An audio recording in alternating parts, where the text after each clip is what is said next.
Does this look familiar? It's the first page of your book. Largely what I'm going to be showing now is the slides from the book. I'll skip through a few things here because you don't need to see the table of contents. So this is the class preparing for the Project Management Professional Certification. And the main book we'll be using is the Project Management Body of Knowledge, which of course is this big, thick book. That's a lot to say, so I'll probably call it PMBOK most of the time. PMBOK, is that what it's called? PMBOK, yeah, okay. The abbreviation. It's created by the Project Management Institute, which is the organization that does a lot of the certifications for this kind of thing. This is what we're supposed to do to get to know you a little bit, so I'll tell you a little bit about myself too. I've largely been in 3 industries. I started out with International Harvester, which was a construction. Well, they did various things. They were manufacturing, built trucks, engines, construction equipment, farm equipment, and turbine engines, I think, at their peak. They were a distant number 2 to Caterpillar in construction and a very distant number 2 in farm equipment to John Deere. Eventually, they spun off those groups. I dropped out of school and went back to school. So I was going to night school at the time and worked as a machinist and then worked my way up to an industrial engineer. So I was doing time studies and helping set up jobs. And after Harvester, I ended up at UPS. Because I went back to school and started working at UPS part-time. Did a part-time job in the morning, then I became part-time supervisor, then I drove, and then went back into full-time management there, also as an industrial engineer. A little different than Harvester. Harvester, we're doing machining and welding and things of that sort. UPS was following drivers around and setting up routes so things would go smoothly. It was a family decision for me to leave UPS. So I was only working 5 days, but I was working crazy hours. That was one bad part about being in management at UPS. They support you a lot. I see. Only 5 days, but I was working 12 to 14 hours a day. And so by the weekend, I was just tired. Yeah. So after that, about 6 months later, I started at Motorola. And at Motorola, I felt like I died and gone to heaven because it was so much easier, so much more open, more creative. Just UPS, I'll say this once in a while, UPS was kind of like the dark cloud was over your head. There were daily threats of being fired, although people rarely got fired. Yeah. Wasn't as much fun. And while I was at Motorola, though, I took some classes there too and got my master's certificate in project management and became a PMP. And actually then my division was sold to Nokia Siemens, and then they laid off 17,000 and I got to be one of those. Okay. And I was actually a student here. So I became a student here, got my second master's certificate in project management. And towards the end of that time, I was looking for jobs, but I'm a little bit older and I didn't really want to do 7-day-a-week job or, 70, 80 hours. And Paul asked me, would you like to teach? I said, yeah, I think so. So I've been actually teaching this class for about 4.5 years now.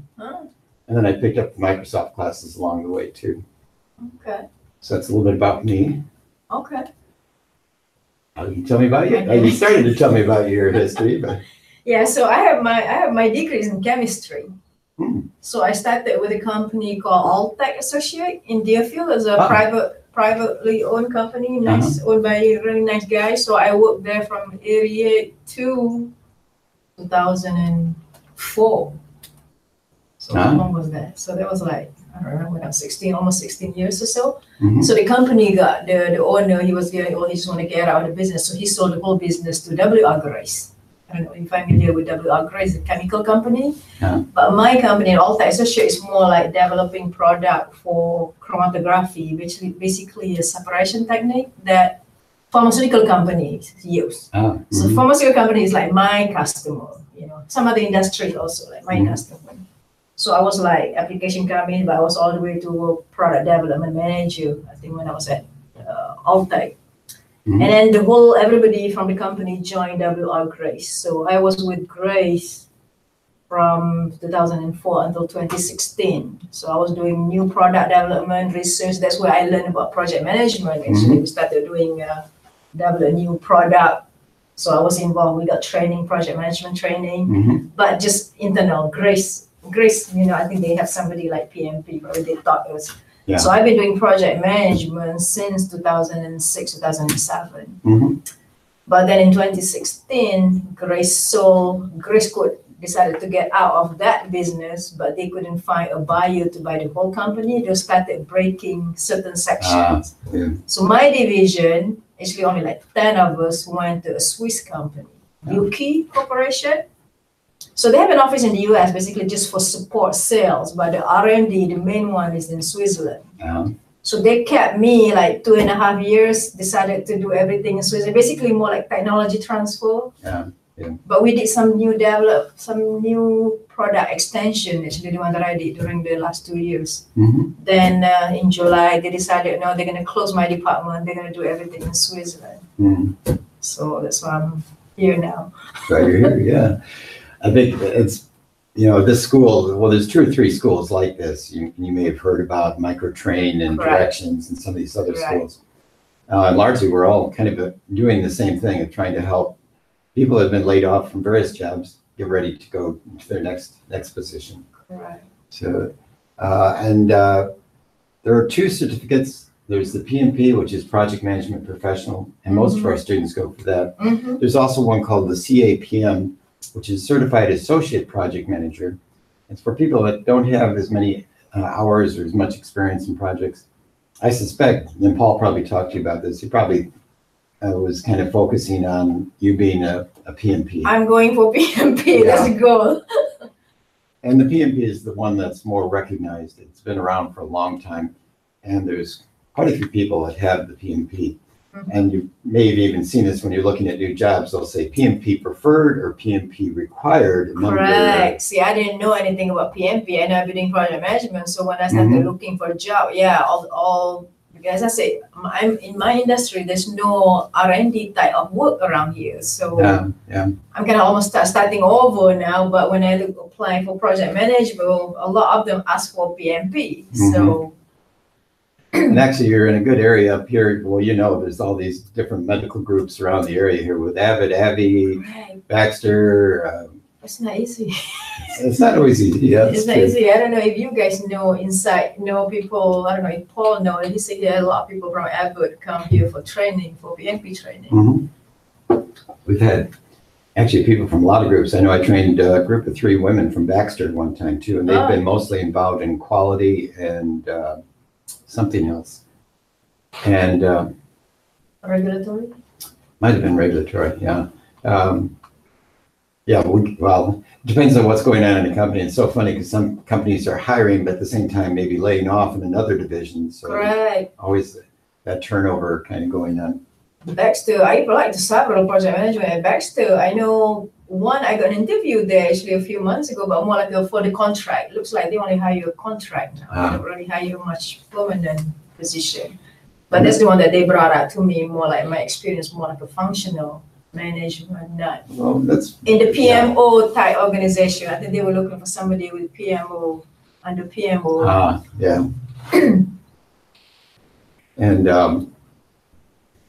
And that's interesting because I know, let's see what I was going to say about that.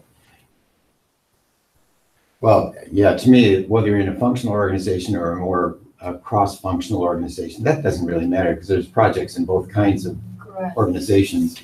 A lot of companies have an IT department. IT does a lot of project management too. And I think PMI came out with some statistics saying, or projections saying that in the next 2 years, there would be 1.5 million new jobs in project management. And that's probably worldwide. So not necessarily right here in Illinois. But it's a lot. I mean, when I applied, there were tons. I got like tons of jobs coming in. But, as I say, some of them when I apply, I don't try IT at all because I don't have IT experience at all. Maybe when I get the PMP, maybe I can. So right now, I'm kind of selected around like a pharmaceutical companies, like you say. But I know that some people told me that for some of these big companies trying to get a job like Abbott, that somebody brought out to me, Abbott, if you are above 50, not very, I know this is no age discrimination. Yeah, but correct. Right. There's no, was it explicit age discrimination, but there's implicit. Correct, Yeah. right. So I know every one of them say, oh, we had, no age discrimination, race, and all this other stuff. So. Part of it too sometimes comes into salaries, because if you've got a lot of experience, your salary would be a lot higher than if they just brought somebody in right out of college. That I cut my salary into half right now. Yeah. Still, I don't know if they just think about salary, but yeah, I'm starting over almost like from zero. Yeah. Well, a little bit about the course.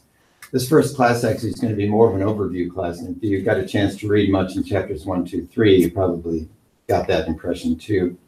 Oh, by the way, I made a new schedule. You got a new one? With the right dates in it. Okay, thank you. So that's our tentative schedule. Okay. If we go faster, sometimes we'll progress faster or slower, either way. But that's generally how it's going to flow, I think. Okay. So we've got a number of classes in November, and we'll go into December as well, and that's on the backside. So in this class, of course, the main focus is getting that certification. We'll be talking through a lot of different things in project management, projects, programs, portfolios, different kinds of project management, different processes involved. Tools and techniques is going to be something you're going to see very often. We'll talk about various knowledge and skills for project managers. We're going to have what we call knowledge areas, and there's going to be 10 of those. We'll be spending a lot of time working through those. And then towards the end of the class, we'll review what we've covered and talk about your plans to become PMP certified. Okay. Class is 40 hours, and typically we do it in 10 4-hour sessions, although I have taught a couple Saturday classes where we did 8 hours, which is, I think, hard on everybody. It's hard on the students. There's a lot of information in this class, and it's tough for 4 hours, let alone doing it 8 hours. So I'm glad we're doing it in this manner. Goals of the class to help you prepare for the exam, making some sense out of the terms and things that PMI uses in PMBOK. Get to understand their principles. Hopefully have a little bit of fun while we're doing this, because to be honest, there's a lot of stuff in PMBOK. It's kind of boring. Well, you probably already experienced something. Yeah, what? I like this book better because it's a lot easier to follow. Because the other book, I read the whole thing 3 chapters, but I said, it's too hard. Yeah, and I'll explain that in a few minutes, but that's why we also have that book, because it explains things a little bit better. Correct. It has more examples, explains some of the terms, what we call the PMI isms. So it makes it a little bit more clear. Okay.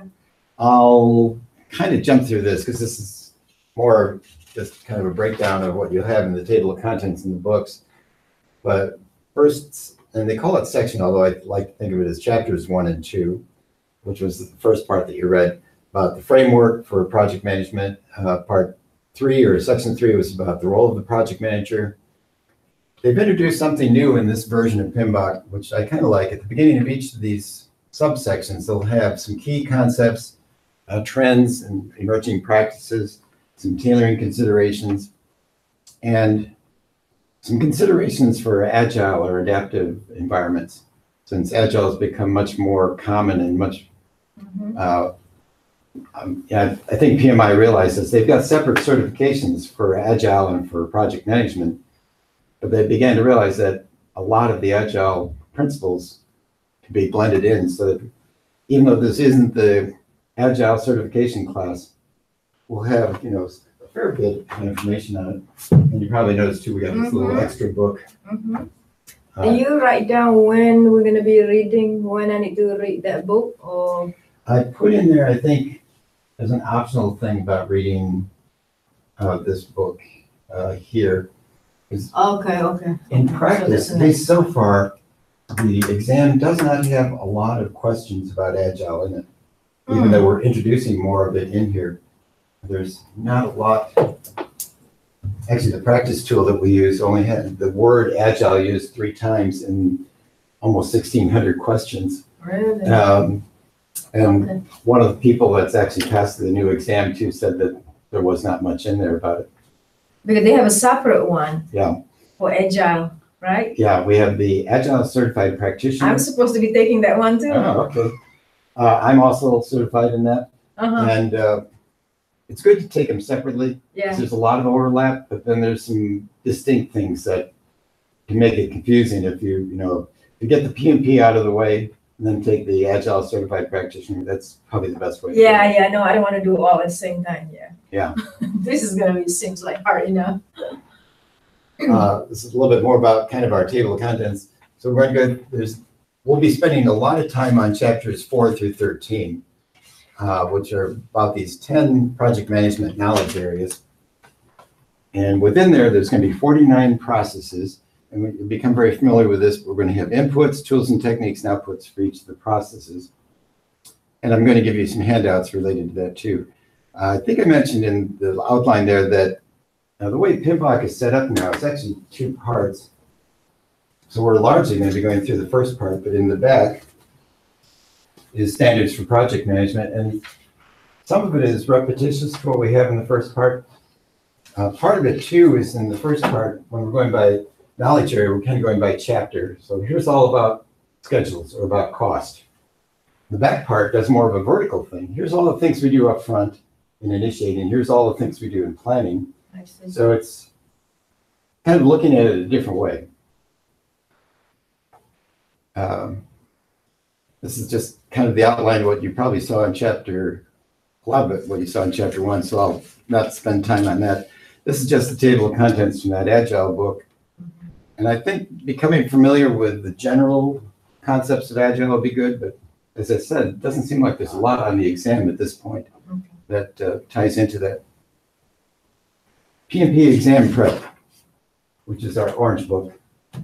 And it's from a group, Rita Mulcahy was the one that originally started this. And actually, when I was back in Motorola, we used her book and her practice quizzes and stuff quite a bit. It explains things much, much better. Talks about some good tricks for passing the exam, how to study. And I think you may have noticed this already, but within chapter 2, at the end of the chapter, there'll be a quiz in here. And after the quiz will be the answers and explanations for it too. We're going to be using that some, but that's going to be more on your own because we'll have quizzes in class too. Okay. And then I think it's coming up in the next slide or two, but we're going to use an online tool too called Fast Track, which is actually produced by the same company that produces the PMP exam prep book. This is just the outline of, I call this RITA sometimes too, rather than PMP exam prep. Basically, chapter 3 through 13 are parallel in both books. Okay. So when it talks about integration project management, chapter 4, it's also chapter 4 in PMBOK too. So those are the same. And then these last two will be a little bit different. And we'll get to those a little bit later. So a little bit about Fast Track, that simulation tool. We found this to be really helpful. And if we have time today, I might give you a small demonstration. If we don't, we can do that next class. Very helpful as far as, as you go through different parts, seeing, if you're doing real good in one part, okay, I'm getting 80% on the exams there, or 90%. Okay, good. Maybe another area in schedules. Well, I'm not doing so good there. I'm getting 50%. Okay, that might just indicate that's an area to study a little bit more. Okay. This is it software or handout? It's software. It's software. Okay. Yeah.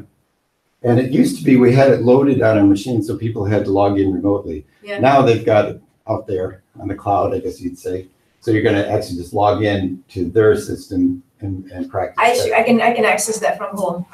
Yeah. Okay. Yeah, I know when I was reading this, they talk about this setting Fast Track. I'll be giving you, might as well do it now.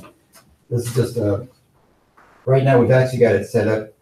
This is, and I'll email this to you too, but there's a link out there to go to it. And we've actually set up 3 generic people. Okay. And so you can use Jake or Dave or Rita Okay. and log in and work on it. Okay. There's just some screenshots showing some of the different views. And this is actually, well, it's got the same information on the back here, but this just kind of breaks down. There's going to be the horizontal by chapter kind of view that you can do.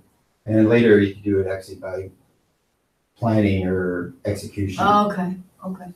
They also have 2 full exams in there, which I don't recommend doing right now. Yeah. But when you're getting close to going for it, then they're more helpful because it is a 4-hour exam.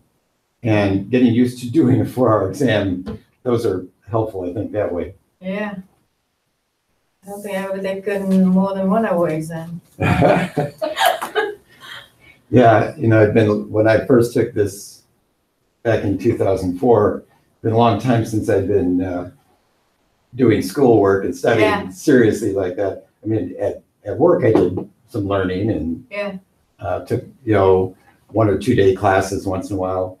Motorola had a really good thing set up. We called it Motorola University, and they were bringing outside instructors to teach project management principles. So I took a class in resource management or risks or finance, and that helped prepare me to actually go for the exam. And they paid for it. So that was nice too. So now you take every 3 years, you have to take to be certified, right? Well, I'll talk a little bit about that too. Okay. But basically, you're turning in your professional development units. They call them PDUs. And basically, your work experience can be part of it. Classes you take. Okay. I'm not, and actually, I get credit for teaching. Yeah. And also, you can watch webinars and go to conferences. Okay. So you don't have to retake the test. No, you don't need You just to have to retake it. show. Oh, okay.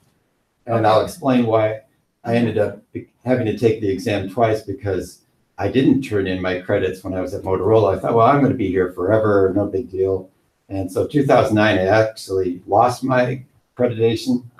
So when I became a student here, I took the exam again. I see. I'm keeping it current now. I'm Yeah. turning in stuff. There's a lot of different ways you can, excuse me, get credit for the professional development units. Okay. Okay. They mentioned using various sources to help. Study groups are great. As a matter of fact, I just finished a class last Wednesday with those 2 students that were here. And if you folks wanted to have a study group up here, that'd be great. We'll see that PMI has membership and they have local chapters too. And the local chapter, the Chicago chapter of PMI is pretty good sized. I think there's about 4,000 members in it. And sometimes they may have something that they offer too. Okay. They mentioned having friends or family quiz you. I don't think I ever did that. You have to know something before you can just quiz somebody. Yeah. Actually, I have a co-worker. I mean, my former co-worker. He's doing this also, but he's just taking online. I don't know how effective that is, but he may be ahead of me. But yeah, actually, he is planning to get PMP also. Well, perhaps we can work together on it then. I know one of my friends actually got it doing it self-study too, and he passed. I was pretty impressed. I gave him some of the helps and things I put together, but he did it on his own. And at the time, he worked for McDonald's Corporation, and he was in an IT group there. And so he got his PMP on his own, which I was impressed with because it's a fair bit of work. There's no denying that.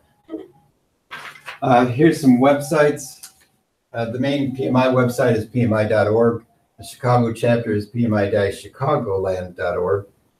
There's a partner website called projectmanagement.com, and I've used this one quite a bit for myself because they have various helps, white papers, various things out there, but also webinars.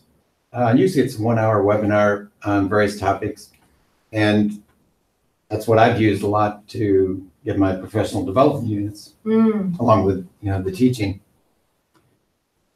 There's a lot of good articles out there, and eventually I'll give you some helps on this too. But I like the bottom point there because they pointed out, beware of non-approved internet sites. If you Google PMP exam prep, you'll find hundreds of things out there. A lot of them are very good. A lot of them want you to pay money too. But not all of them are necessarily that great. I think and actually what I'm going to say is with the materials we've got, with the PMP exam prep book. We're probably going to have plenty in here, and with some of the handouts and things I'll give too. I discovered when I first started teaching 4.5 years ago that problem about non-approved sites. I found this list of definitions and looked really good. So I printed it up, handed it out to the class with the caveat, I just found this, it looks really pretty good. Before the class was over, they found 2 mistakes in the first page. Oh. Like, oh boy, shouldn't do that. Oh. And now actually PMI has its own, well, they had a glossary in the back of the book too, but they've got the PMI lexicon of terms. And I'm actually going to give you a copy of that.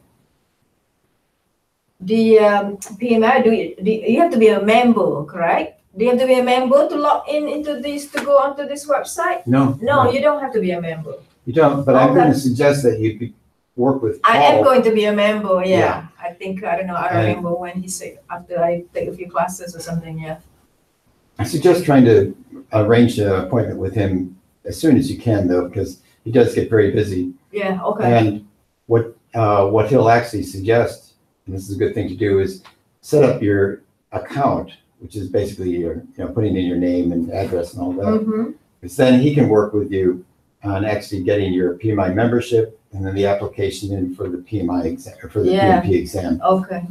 And you can do most of that on your own. It might take 3 or 4 hours, but he's done this so much with so many people. 45 minutes or so, and you'd probably be able to get everything done. Okay. Yeah, he told me that he'll help me set up to apply for that thing. So. Yeah, he does that with most of our folks. So becoming a PMI member is going to be part of the things that'll be included in your, taking this class. Probably also pay for the local chapter. I had $30 on here, but I think it might have gone up to $35. Those are annual membership fees. Taking the class, of course, that's part of what we're doing here. And it makes sense to become a PMI member because the exam is $405 if you're a member. It's $555 if you're not a member. Well, might as well become a member. And the member is $139. Okay. Yeah. Okay. Once you're a PMI member and once you've put your application together for the exam, most people, excuse me, are approved pretty quickly. I've got a frog in my throat. I had this problem a couple of times recently. Too much talking?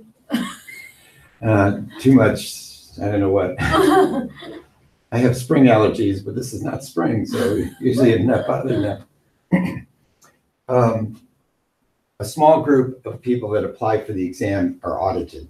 And the audit usually is not that hard a deal to get through. Letter from Paul saying you've had at least 35 hours or 36 hours of class time, which you will have. And something from a previous manager saying that you worked on this kind of work. Okay, yeah, that's not a problem. Yeah. So like I say, the people that get audited usually can get in without too much trouble. How many years back in terms of the project that you work on? I don't remember now. That's a good question. I have a handout here related to the requirements.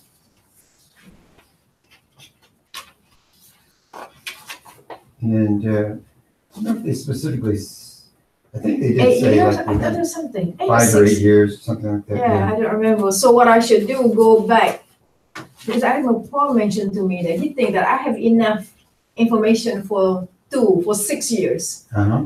So I should use the oldest one first, I guess, whatever is qualified. You have the mix up there. Anyway, that's fine. I have all the information on what project I work on and stuff. So well, that's fine. You may not need that. Because again, if you're part of the 90% of people that don't get audited, then you don't need to worry about it. This was just the general requirements. If you don't have a 4-year degree, then you'd be under that category. Okay. And so they require 35 hours of classroom time. Our classes would be 40. Oh, so yeah. Okay. that covers that. 4,005 hours. Okay. I do have one student I'm working with right now who is, they actually ask questions, and he was a director at Motorola and overseeing very large projects, $150 million projects and stuff, or programs. Yeah. And they sent a note back to him saying, we need more information here. This doesn't look complete. So I'm actually going to work with him to add in some more things where it's talking about what he did in planning and executing, and not just the high level results, because they wanted a little bit more detail. I see. Which surprised me because I thought I read his resume and everything. I thought it was great. Why are you questioning him? This spot check or? It was kind of strange. Once you're approved for the exam, the actual test sites are called Prometrics. And there are various places around the area that have the tests. I think the closest one here is probably Deerfield. Okay. So there's one in Deerfield. Okay. There's one up western suburbs of Milwaukee, I think.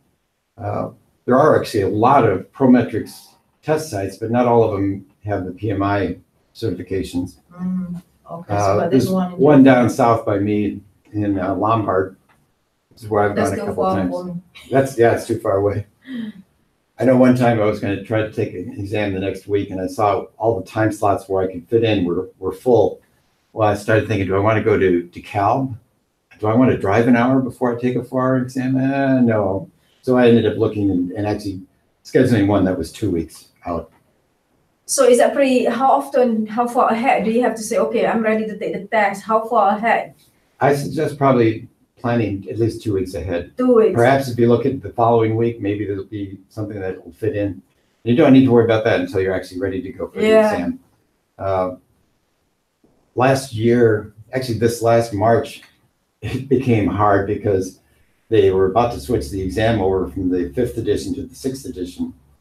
So a lot of people were scrambling to try to get in before they switch? Yeah, before they switched. So some people had to look a month out or further out.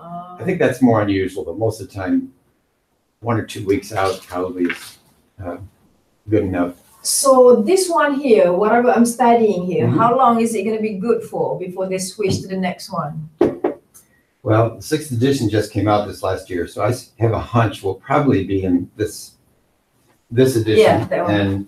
And read us up to what? The 9th edition? 9th edition, yeah. I suspect we'll be in these probably for 2, maybe 3 years. Oh, 2-3 years. That's how. Okay. They don't necessarily update real often. I mean, we're up to the 6th edition, but they've been doing this for what, 25, 30 years? Okay. Once you do set up your time slot, though, then you can go for it, take the test, and become PMP certified. So that's what we're going to be focusing on. A little bit about the exam. It's 200 multiple choice questions. It's like a lot of standardized tests, so it'll have 25 pre-release questions in there. So it's like GMAT or SAT, but you don't know what those are, so you still have to answer all 200 questions. That being said, you need roughly 120 to 125 of the good questions, or roughly 65 to 70%. We don't have really good numbers now because they've changed it a little bit. This idea of psychometric analysis is something they've started using with this current batch of tests, which may mean some difficult questions might be weighted a little bit higher than a really easy fill in the blank kind of definition. Exams are 4 hours. No 2 exams are the same. And on the average, it should take about a minute per question. Some will be easier. You can do them in 20 seconds. Others may have some calculations or something that would take a little bit longer.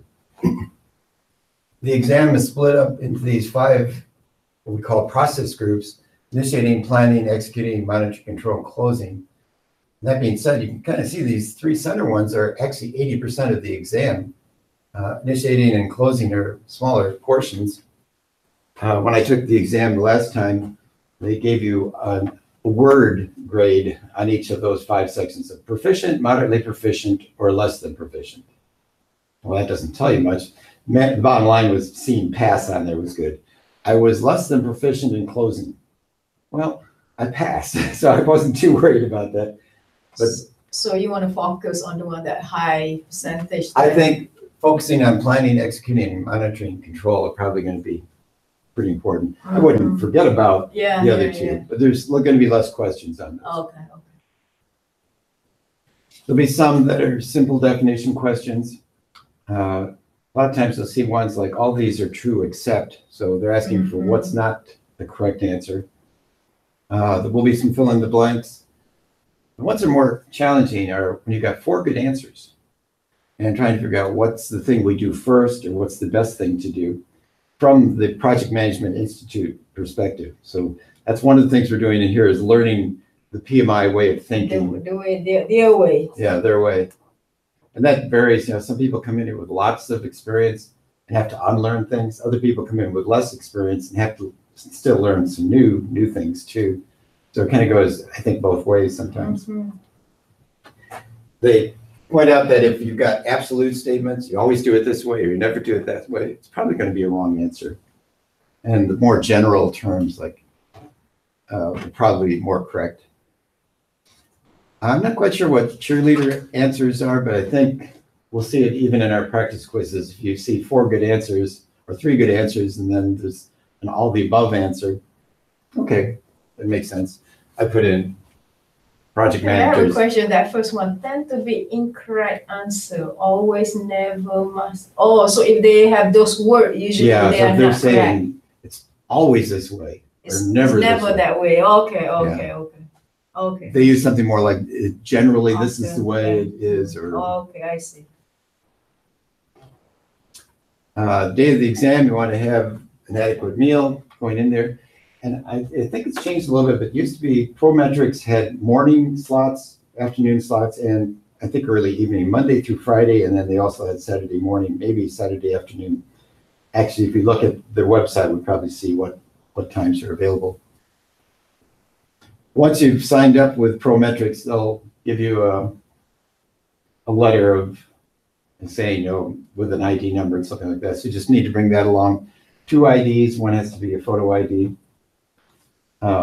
When you get there, they'll give you a locker and you can put all your personal items in there. In the exam room, you can't take anything in. Phone, watch, well, watch if it's a calculator or iWatch kind of thing. They will give you paper and pencils. And all online though. Everything's the exams are going to be online, but you'll have papers and pencils. And one of the things we do suggest is there's a tutorial, which actually once you've gone through Fast Track, it's very similar to that. So you might not even need to look at the tutorial unless you want to just relax and get settled in a little bit. But we do suggest though is when you first start the exam is that you do kind of a brain dump. Write down concepts, formulas, things at that time.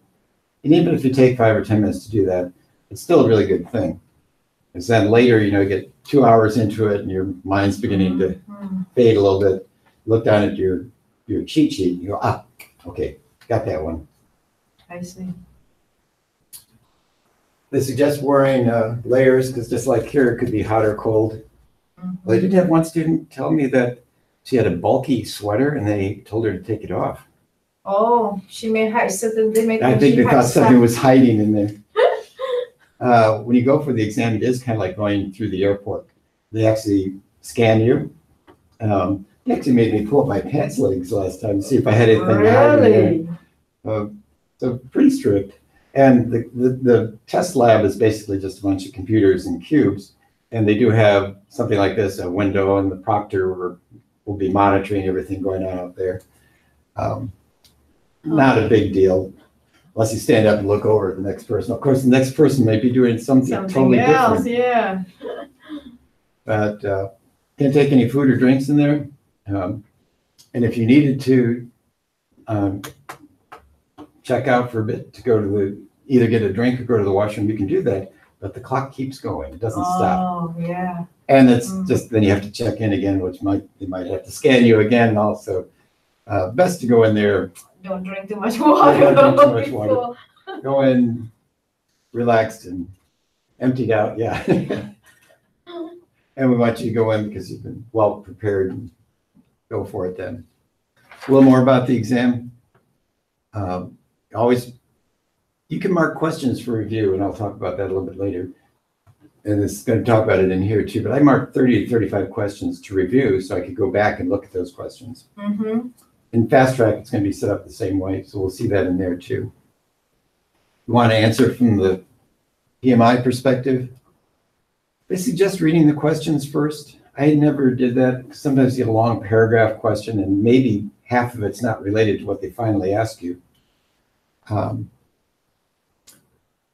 But that's one way of doing it. Maybe with, maybe if you see a long paragraph question, you go, what did they finally Go ask back you? to the answer, okay. And then see what's going on there. Some people go through and answer all the easy questions and leave the harder ones. I think my experience, I've always gone through and answered all 200, but marked 30, 35 for review. So that you can go back. Okay. Yeah. Okay. And actually, both times I've taken the exam, I did something like that. Actually, I got through the exam basically in 3 hours and then had time to go through those 30, 35. When I took it the first time, I was going even quicker. I was able to start rereading questions to make sure I didn't misread the question. If you don't put review, then you cannot go back review everything then? You can review everything if you want it. You can? Yeah. So you can mark specifically and then you can also just... Yeah, so I went back to those 30 or 35 I marked, Mm-hmm. and then I just started rereading the other questions too to Everything make also, okay. Sometimes, well, it's easy to misread a question. If I thought it was which one is true and it was actually which one is not true, that might be a problem. Mm-hmm. Here's some reasons people don't pass. Not enough experience.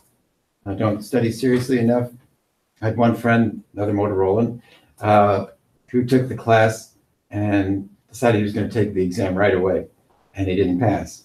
But then he studied really hard, and 2 weeks later he took it again and passed that time. But I don't recommend that. It's better to pass it once and be done Yeah, with it. especially it costs money to read. Yeah. Not reading the questions carefully, not reading all 4 answers carefully.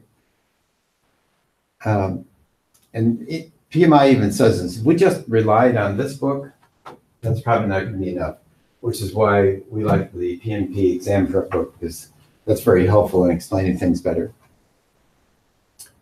That's the end of that first little bit. Mm-hmm. Well, by the way, as far as class time goes, I'm fine with taking breaks roughly about every hour. So if you want to take a break, or if I get going and it's time to take a break, just let me know. Okay. And while we're here, I guess I'll give you a couple other things. There's a glossary of terms from the Agile Alliance, which is the group that PMI has partnered with to put together the Agile book. Again, most of the terms probably aren't real important. And what I've done, PMI has a lexicon of terms, which was really good, but I discovered in this book there were some new terms that they didn't really put in there, so I've actually added some things to this. So this is a lexicon of the PMI terms plus some additional new terms that I saw. Oh, okay. So I should know all these terms Good to be familiar with it. before the test. The back of PMBOK, you'll see that it has a glossary too. Uh-huh. And I always thought these must be about the same, but I found out until this edition of PMBOK, the PMI lexicon of terms and glossaries were not completely in sync. Oh, Apparently they are now. I haven't double checked that. but this is correct. Yeah, I think it's got some good things in there for you. Well, if you want, I can keep going for a bit because I know we haven't been going real long yet. Okay. So this is going to be largely in the first part of what you covered in chapter 1 and 2 in PMBOK. So what's a project? This is the definition of it. It's a temporary endeavor to undertake and create a unique product, service, or result. So it covers a broad general range of things. It's temporary, so it has a start and an end date, very beginning and end kind of thing, for some specific purpose. And within it, we'll have a bunch of activities that are usually related to getting the work done. And this will be true unless we terminate or cancel the project. We're going to keep working on it. Is to create something unique. And they like to use this term product, service, or result, because depending on the industry and what kind of work we're doing, it could be one of these various things. As we're going through and doing our planning, they like to use this term progressively elaborated, which means as we get more and more detail, we'll dig in deeper, go through a lot of iterations to get to our final plan. They gave some examples here of different kinds of projects. Planning a daughter's wedding, developing a company website or construction of an office building. And it's funny, one of my students actually had a daughter getting married, so they actually put together a project plan for it. Probably didn't need a wedding planner, because they worked on it on their own. This picture out of PMBOK, I'll have a number of these scattered throughout our slides, but it's talking about, in our business or organization, we're at this current state, and projects a lot of times will take us to a new level, doing something new or different, adding to what we're currently doing. This is another picture out of PMBOK. Usually when we do projects, it has some sort of value for the company. It should. And these are some of the different categories that they saw. There may be new legal or regulatory requirements, satisfying a customer or a stakeholder, maybe some new technology, fixing things. We got some things broken. We want to make sure we get those fixed.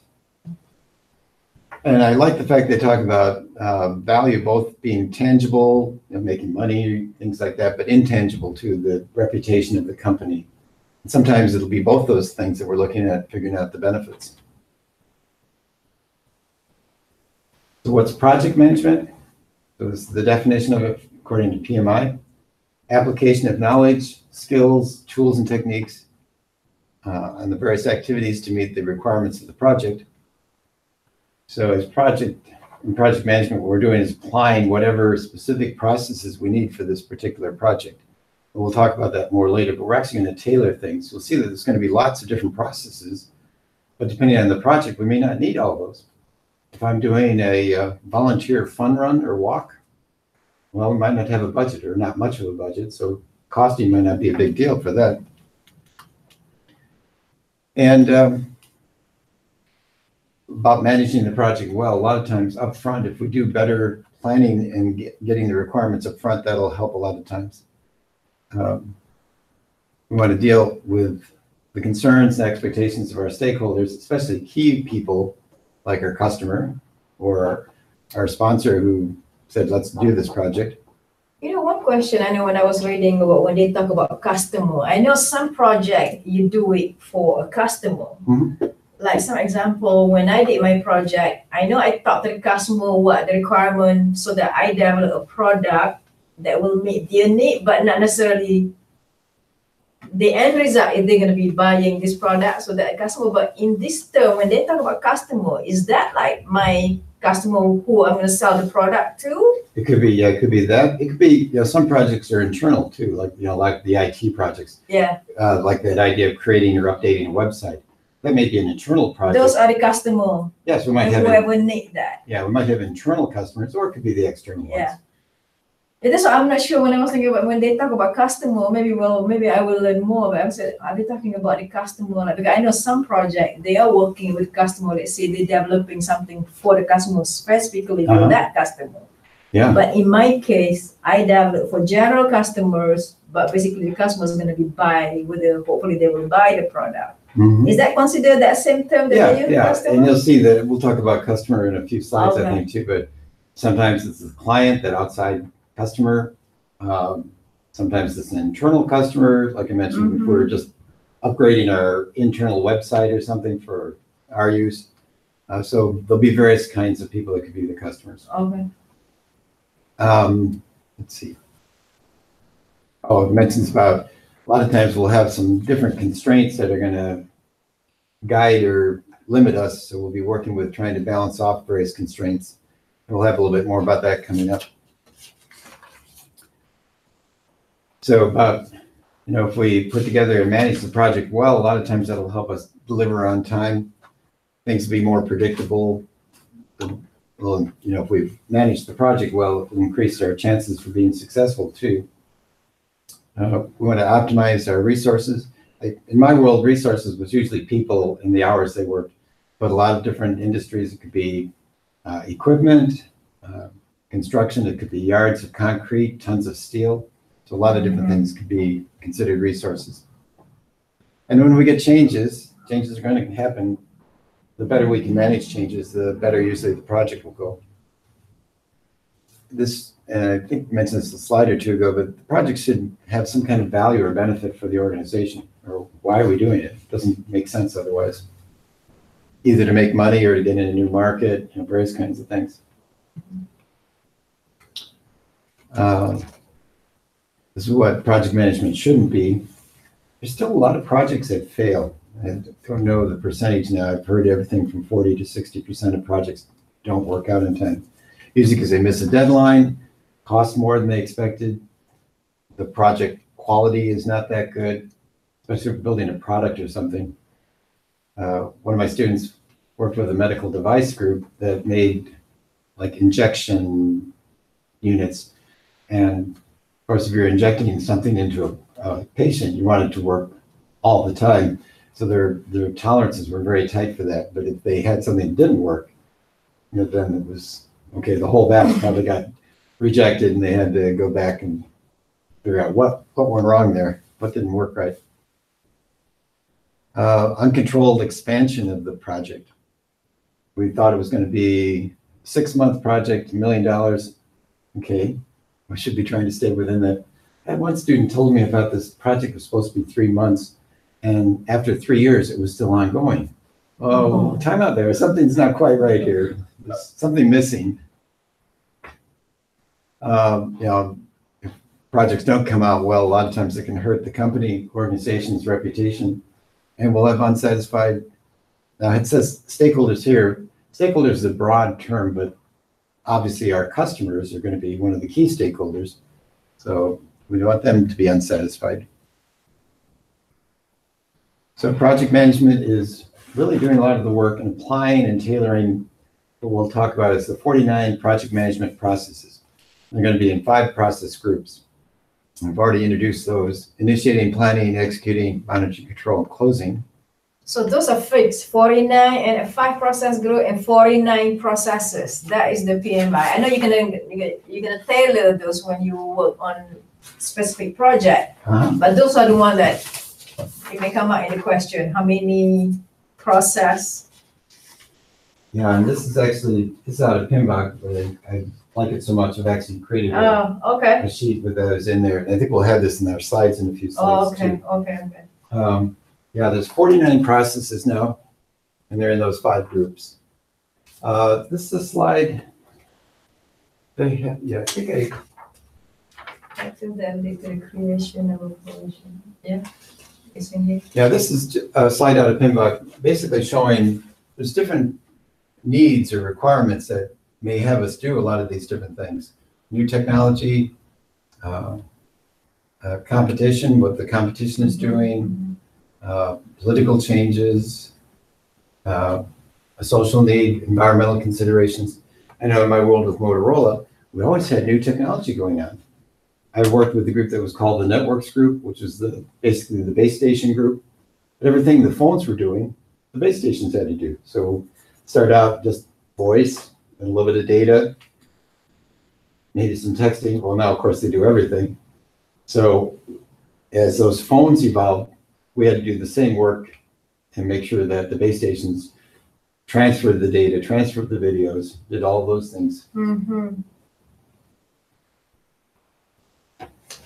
PMI used to talk, and a lot of groups used to talk about triple constraints, and it used to be just considering cost and time and scope. Sometimes we're limited, we only have so much money or so much time to get the work done. They realized it was really more than those 3 things, so they've expanded it out to include risk, resources, and quality too.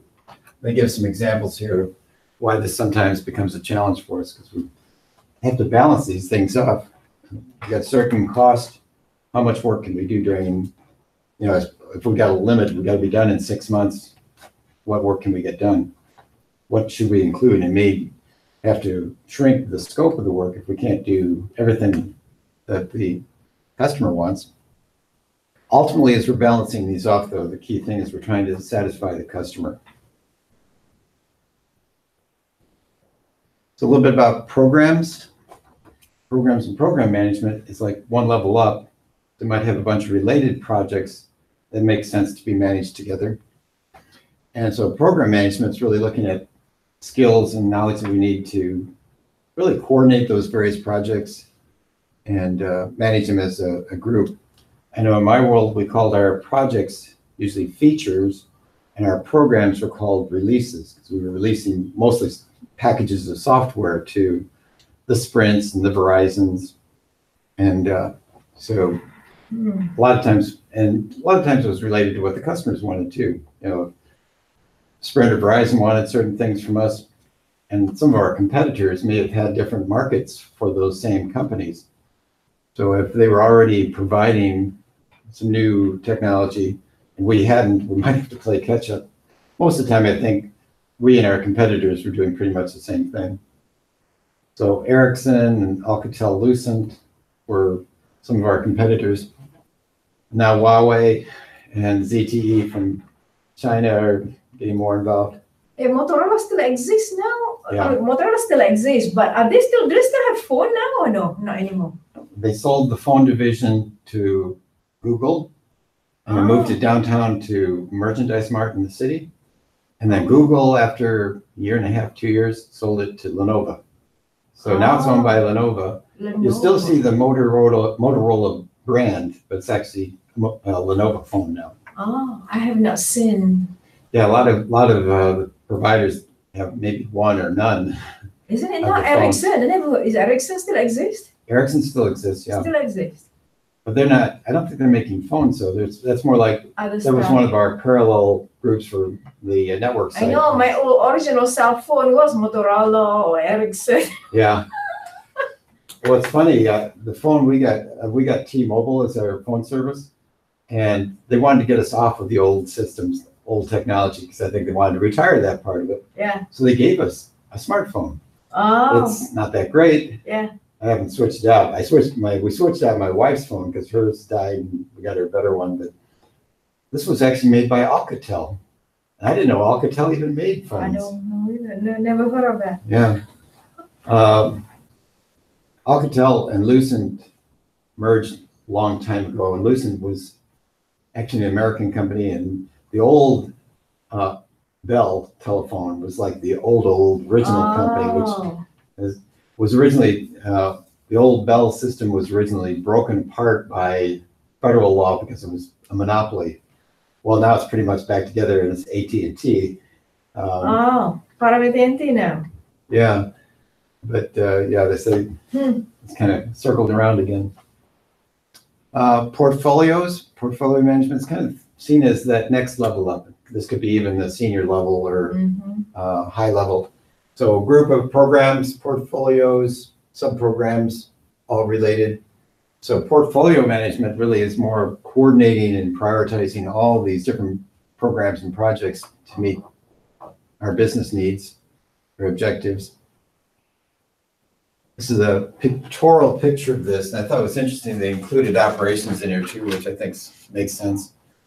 So we're using resources, dealing with various stakeholders. We might have projects that go all the way up to the portfolio, or we might have programs in here that roll up into that. So we got these various subsections all rolling up, and operations might be, the ongoing work that a company does. We got a group that's always doing billing or marketing or things like that. Probably our projects may intersect with those groups, but they're, if it was manufacturing, of course, they're going to keep building cars or widgets or whatever they're building.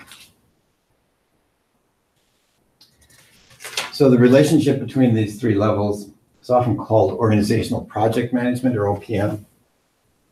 And in general, I think it's good to understand the differences, but I think it's fairly straightforward. Projects, okay, just working this one little bit of work. A program, a bunch of projects, portfolios, lots of programs. So it's kind of rolling it up, and typically these should be related to our company's strategic goals and visions, what they're trying to shoot for. And the whole thing called organizational project management. OPM. Then I'll see what's the difference between OPM and PMO. PMO is Project Management Office. Oh, PMO So just for project. Yeah, so we'll get to that in a bit. Okay. And I'm actually going to give you a handout of this one because it's a little hard to read, but it's in PMBOK too on page 13. Basically, they're talking about at these three levels, what's the difference between like defining what we're doing, what's the scope of the work, changing and things. And on the project level, we're dealing with just one small bit of work, controlling it, managing it, make sure we get things done. Programs, then we're interrelating those larger groups of work. And I know that's very hard to read Yeah, in the book there. Okay. There's actually another slide on the back of that I'm going to be talking about in a minute.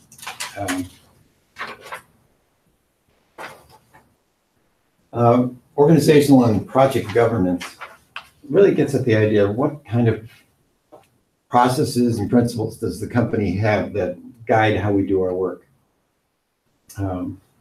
Various companies will do things differently. If we're NASA and putting people up into space, we're going to be very concerned about doing everything perfect, having redundant systems, backup systems.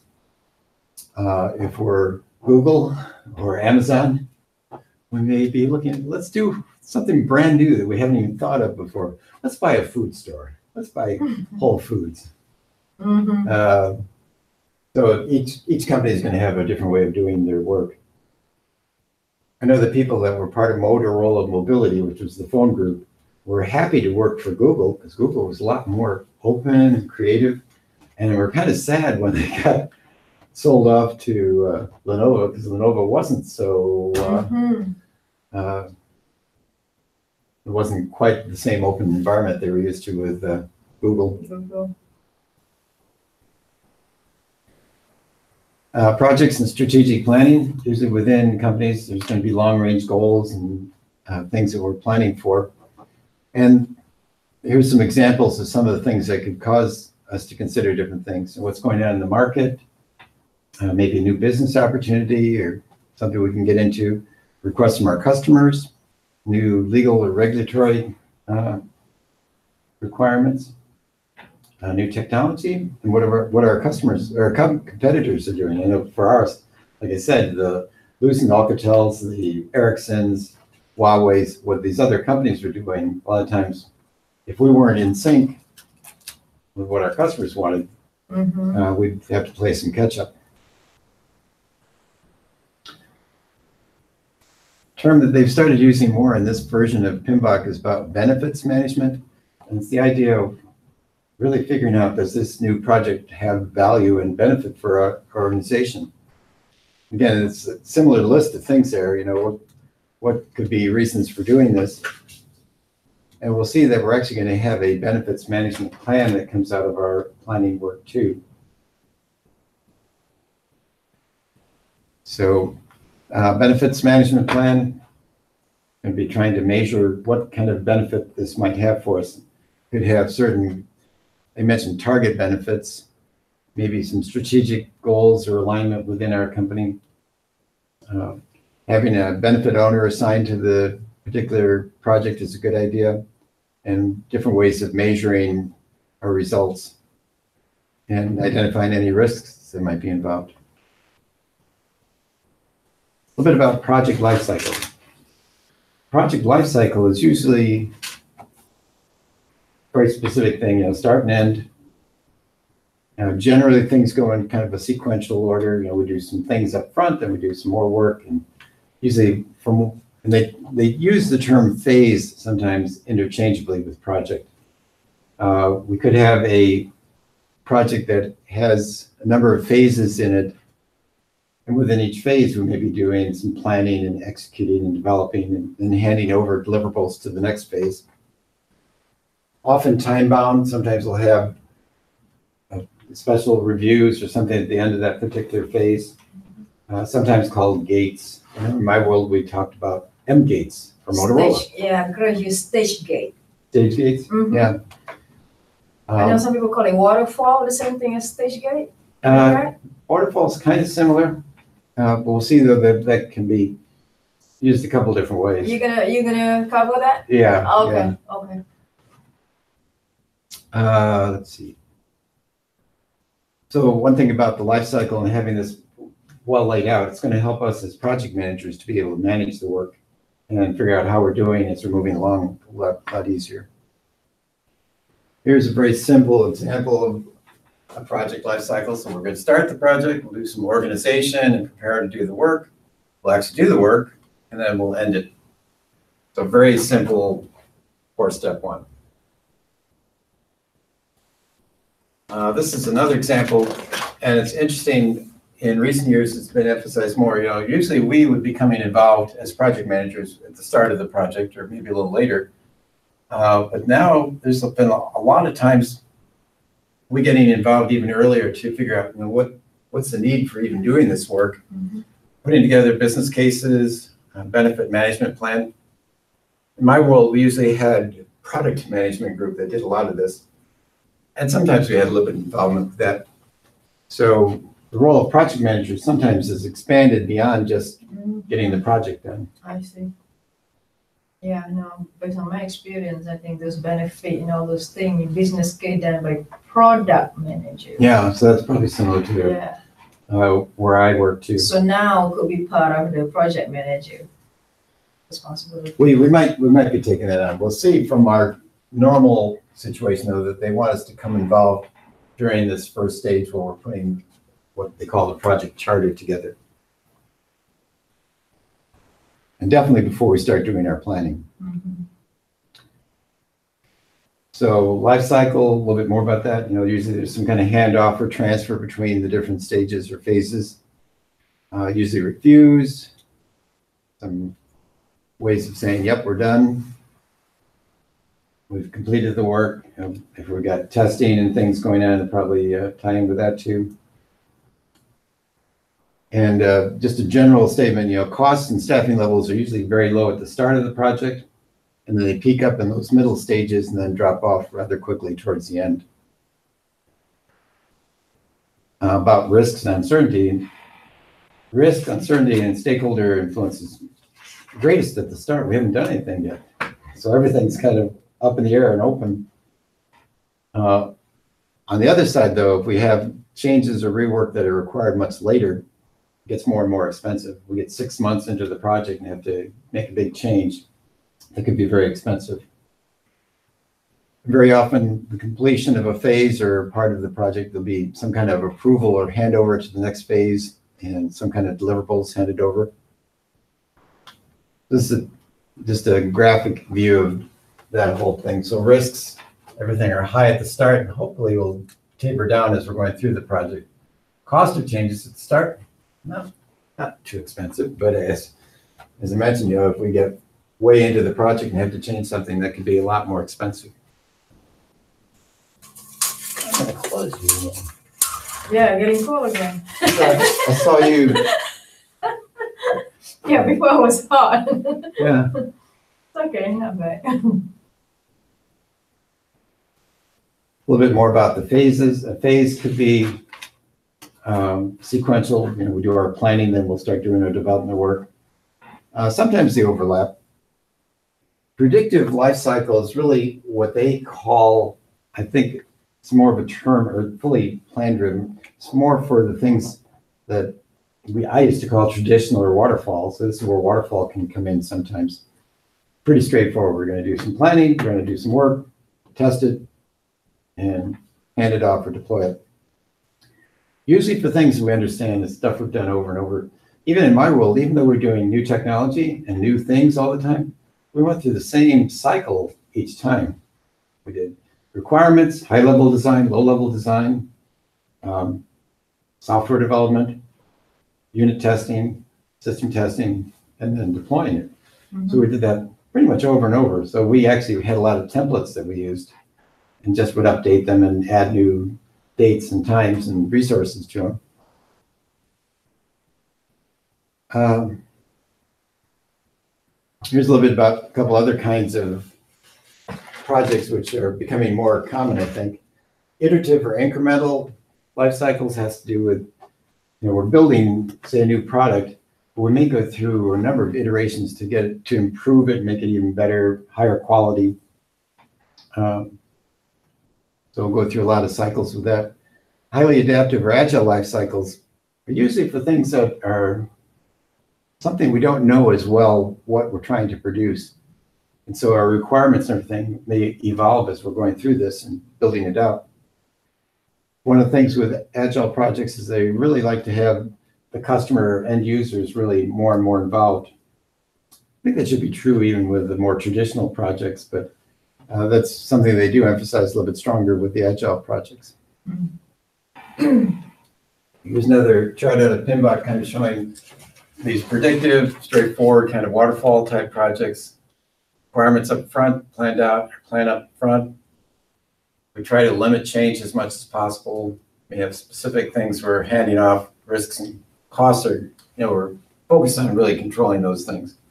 Iterative, incremental, or a little bit more fluid, and then agile's even, I'd say, more fluid, where we're really evolving and updating and changing things as we move along. Project versus product life cycle. Well, project is kind of a limited thing. It goes through these various phases and we get it done. And projects a lot of times are affecting something that we already are building. It could be a product or a service. And so a product life cycle may be much longer. And very often is. I use my old Chevy Cobalt as an example.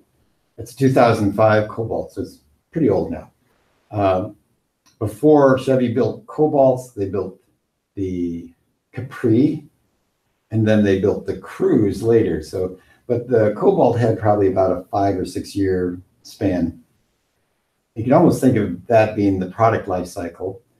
And then each year, each new model year, when they added new wheels, new colors, new lights, whatever they changed, actually it'd be more like a group of things, but each year you can almost think as being like a product or a project life cycle. Here's a whole bunch of, or a program life cycle maybe, because there's a whole bunch of new things. The product of the Cobalt went 5 or 6 years. So they added these enhancements and changes. So product life cycles are usually a lot longer than a project life cycle. Okay. They do intersect though. I mean, if we're deciding to put new lights in the car or a sunroof that wasn't there before. So that's considered a project. You add a new project to the product. Yeah, the project's probably doing some kind of enhancement or update to whatever that product is. Okay. A little bit about project product management processes. They'll intersect too, but product management processes are usually related more to that life cycle of the product. And maybe our product team or senior management are looking at how we're going to add new features or develop out those products. Project management process is going to be the things we're going to be largely covering in this class, which will be basically the work in chapters 4 through 13. So again, these will intersect, but they're different. So product can be more related to that product from start to finish, and when we have an end to life with it and say, okay, we're no longer build this thing. Whereas the project will be these individual projects that a lot of times will intersect with that product and upgrade it or change it or help it build it out more. Project management, operations management. Well, again, we might intersect with the operations if we're enhancing the equipment they use or how they do the work or how help them in production.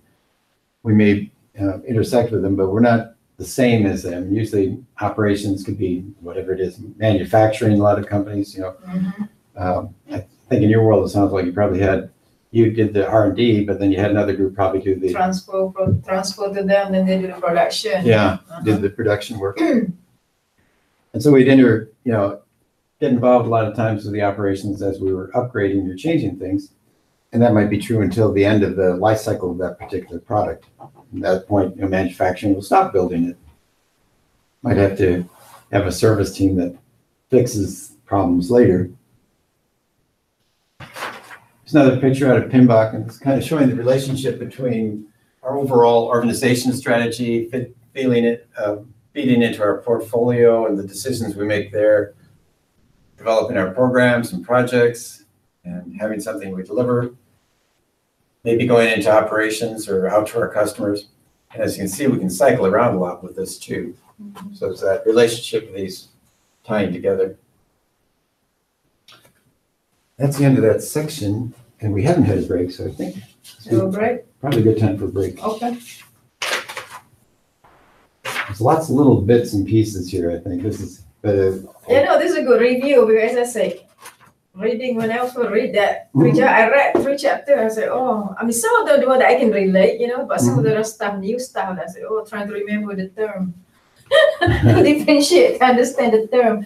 So, do you use this book for study for the exam or not so much? A little Is bit. this kind of almost summary or This is more of a this summary. is more useful? Yeah, I think reader's book would be most More useful. right? I've had some students that read both of these pretty thoroughly. I'll actually give you a handout a little bit later. I won't do it right now. This was actually from Rita Mulcahy's group from PMP Exam Prep, and highlights what pages to read out of this book. Oh, okay. So they actually don't recommend reading the whole book. Okay. I don't know if I recommend that either, because it's gotten actually a lot longer, 756 pages, well, that's including table of contents and everything. So I'm going to give you this too. Oh, it's great. Okay. I didn't give it to you last Wednesday. I could have, I suppose, and you can see that maybe I didn't need to read all chapter 1 through 3. No, the only thing that some of them didn't get in here. Yeah. But no, after you guys started reading this one, I said, wow, this is a lot easier to follow. Most students say that PMP exam prep is a lot easier to follow. They explain things a little bit better. This is kind of like your dictionary. Yeah, no, I find that also. That's why I say some of those when I read, I say, oh my God.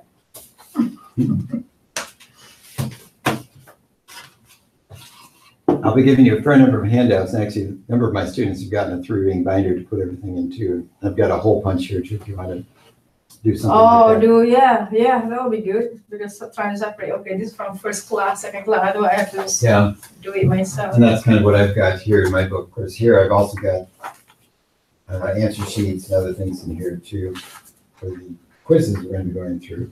Mm-hmm. Okay. So you do quiz at the end of each class or? Pretty much we'll have one sort of at the end of each chapter. Like I'll have a quiz for this first section, which is going to be more about just what we've covered in the first couple of chapters of Fimbach and Rita's book. There'll be a couple of classes that are going to be just one subject area and one quiz, cost and schedule are like that. Later we'll have some that are a little bit simpler. We might have 2 per class. Mm-hmm. Later we might have communications and quality, or quality and ethics, I think, are one class. Okay.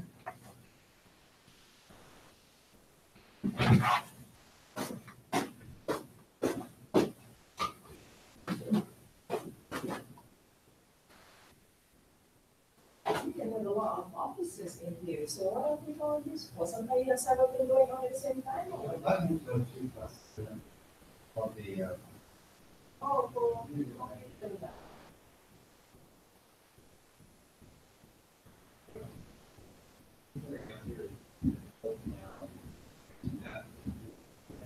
We used to have one of these computers set up as practice test computer.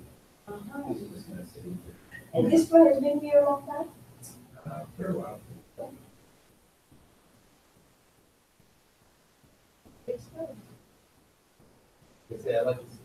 Each of our offices is set up similarly. All will have 2 classrooms at least. Actually, there's a small conference room and 2 classrooms. And most of the other 2 don't have actual monthly. They'll have coffee pot. They'll have. Actually, this is relatively new. We have a small refrigerator. Yeah, that was nice. Nice office, nice place.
It's falling apart.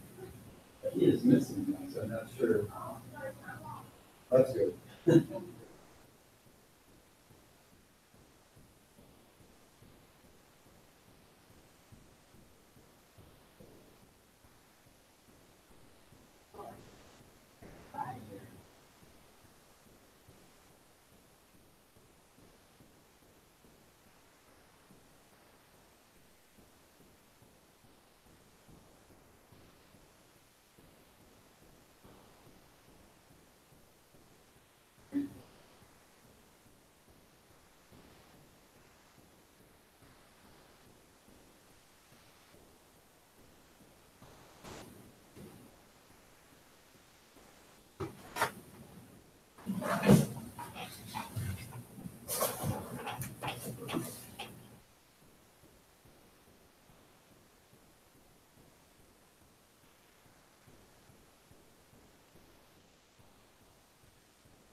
I should arrange these.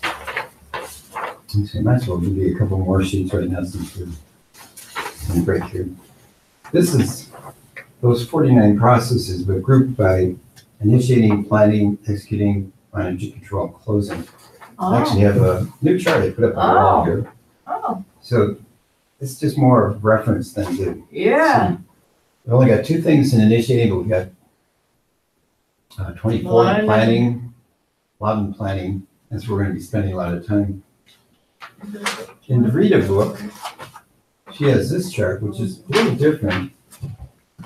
And she calls them processes too, but I like to call them, I think it's more like the work that we're actually doing. So it's more like activities. And so this is in PMP exam prep book. What I like about it is when you get to any individual chapter, at the beginning of the chapter, it'll show that chart again, but then it highlights what's covered in that chapter. So this was resource management. These would be the work or things we would do in resource management. Mm-hmm. So this is 49. How many are these in here? There's actually like 92, I think it is. I don't recommend memorizing this, but on the back side of this, you see I made planning a little bit bigger, because the planning section, she even says, is more in a sequential order. Okay. These aren't this, once in a while they'll be the same, like it'll say develop schedule, and there may be something here that says develop schedule. This is more detailed. That's why I say this is more like all the actions or work we're doing as we're doing those other processes. Okay. PMP exam prep has one more chart, and just like this one is a visual, because we'll see when we get into the 10 knowledge areas, there's only one that goes all the way from start to finish, which is going to be called integration, which is chapter 4. Scope, schedule, and cost are just in planning and controlling, and some of these others that are in more than one area. So it's more, again, more of a reference thing. Okay. Got one more chart, flow chart. This came out of actually another book that we used to use, or that I used. And I've updated it some. It's just kind of a flow again, showing those 49 processes. Here's what we do in initiating. Here's all the things we do in planning, feeding into this big project, into the planning thing. Here's what we do as we're doing the work. And here's what we do, the controlling things, and ultimately we'll close out the project or phase. Just another visual kind of help see things. Yeah, because I know they say you don't have to memorize a lot of these things. You just have to understand. I think understanding the flow of a lot of this, we put together the charter and then that flows into doing some planning things. Once in a while, something more specific will be required. You do have to memorize? I'm going to recommend the 49 processes is a good thing to remember. It's not this chart, but the black and white one. The one I gave you probably a little bit ago. I gave you all those. The 49.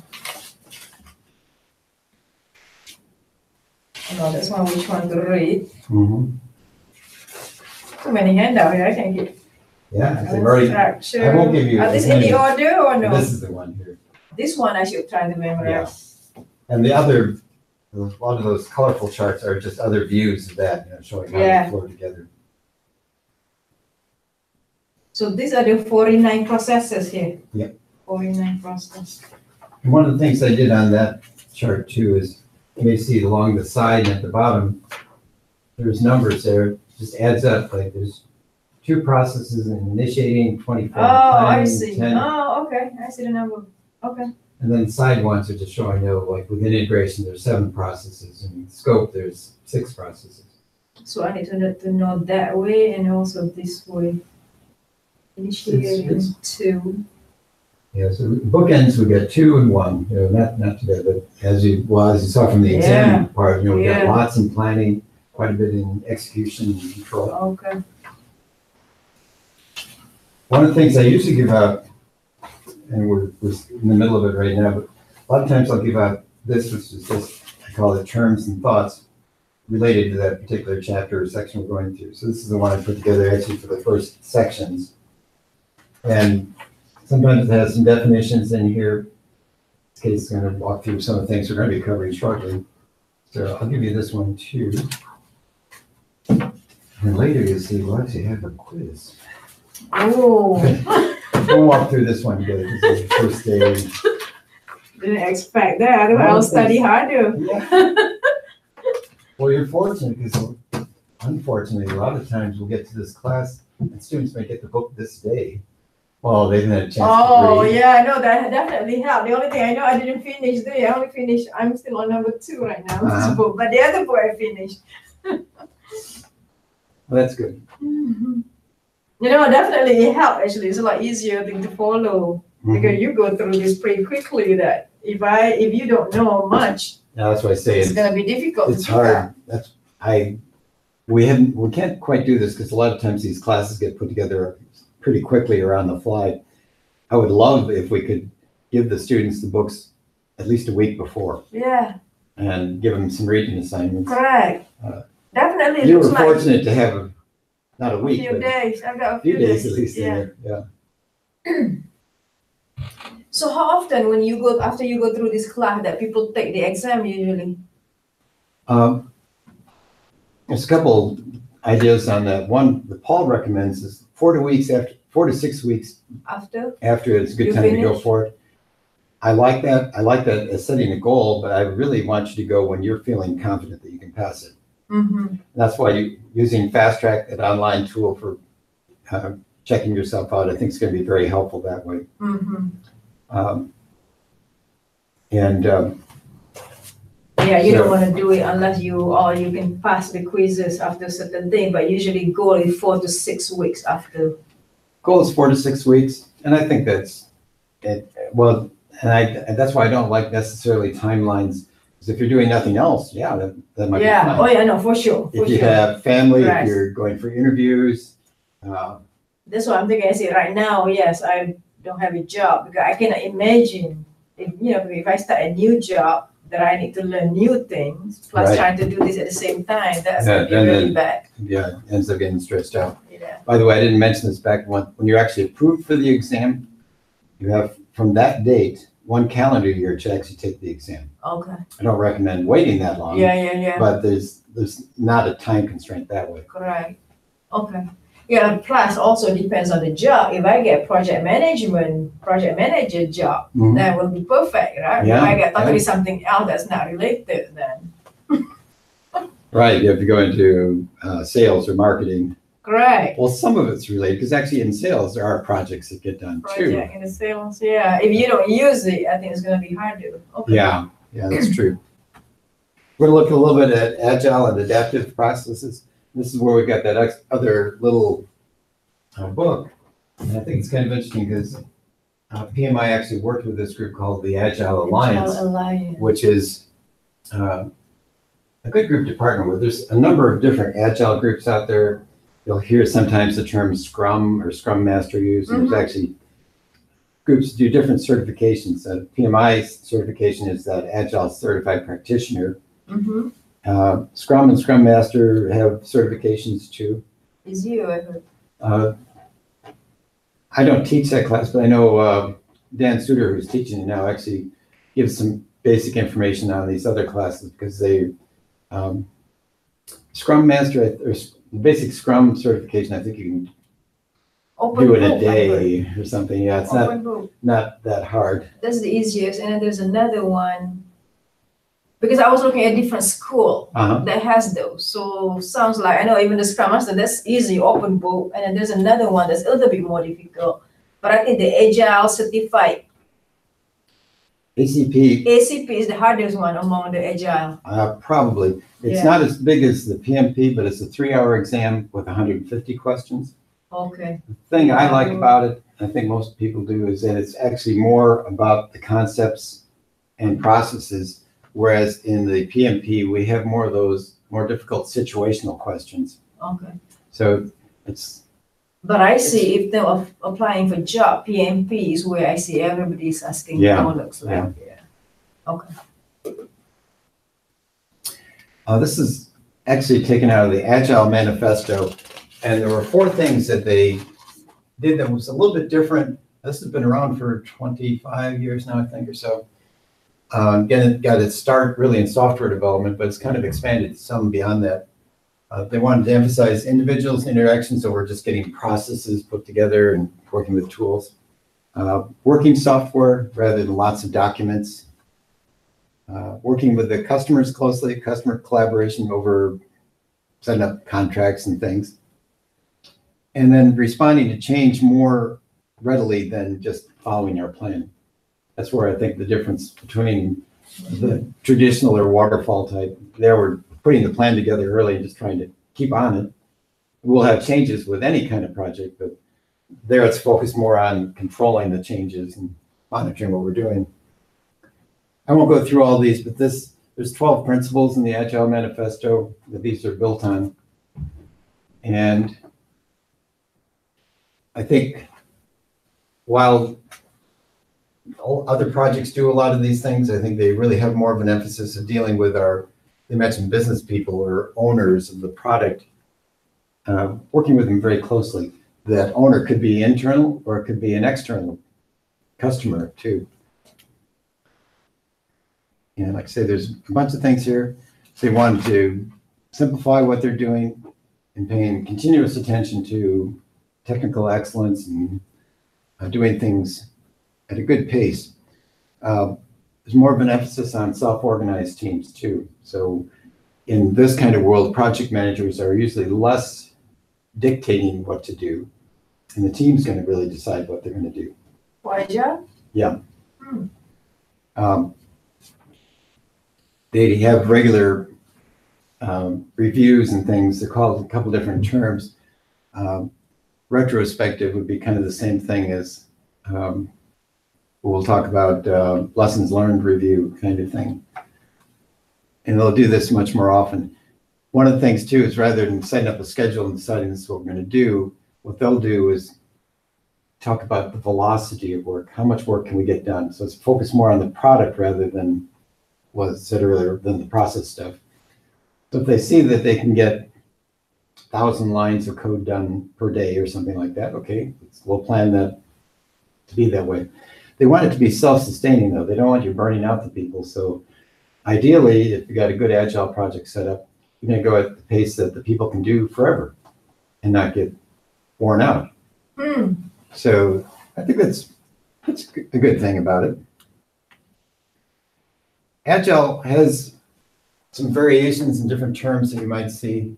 Kanban and Lean, I really thought were more related to manufacturing type ideas. We're trying to improve our processes and make sure we're doing everything as simple and quickly as we can. Within the Agile world, and this doesn't even list all of them, they mentioned Scrum, Crystal, XP, which is extreme programming. There's one called SAFe that's not listed on here. Again, I don't think for the exam you're going to need to worry too much about this, but this gives you an idea. There's some different flavors or variations of Agile.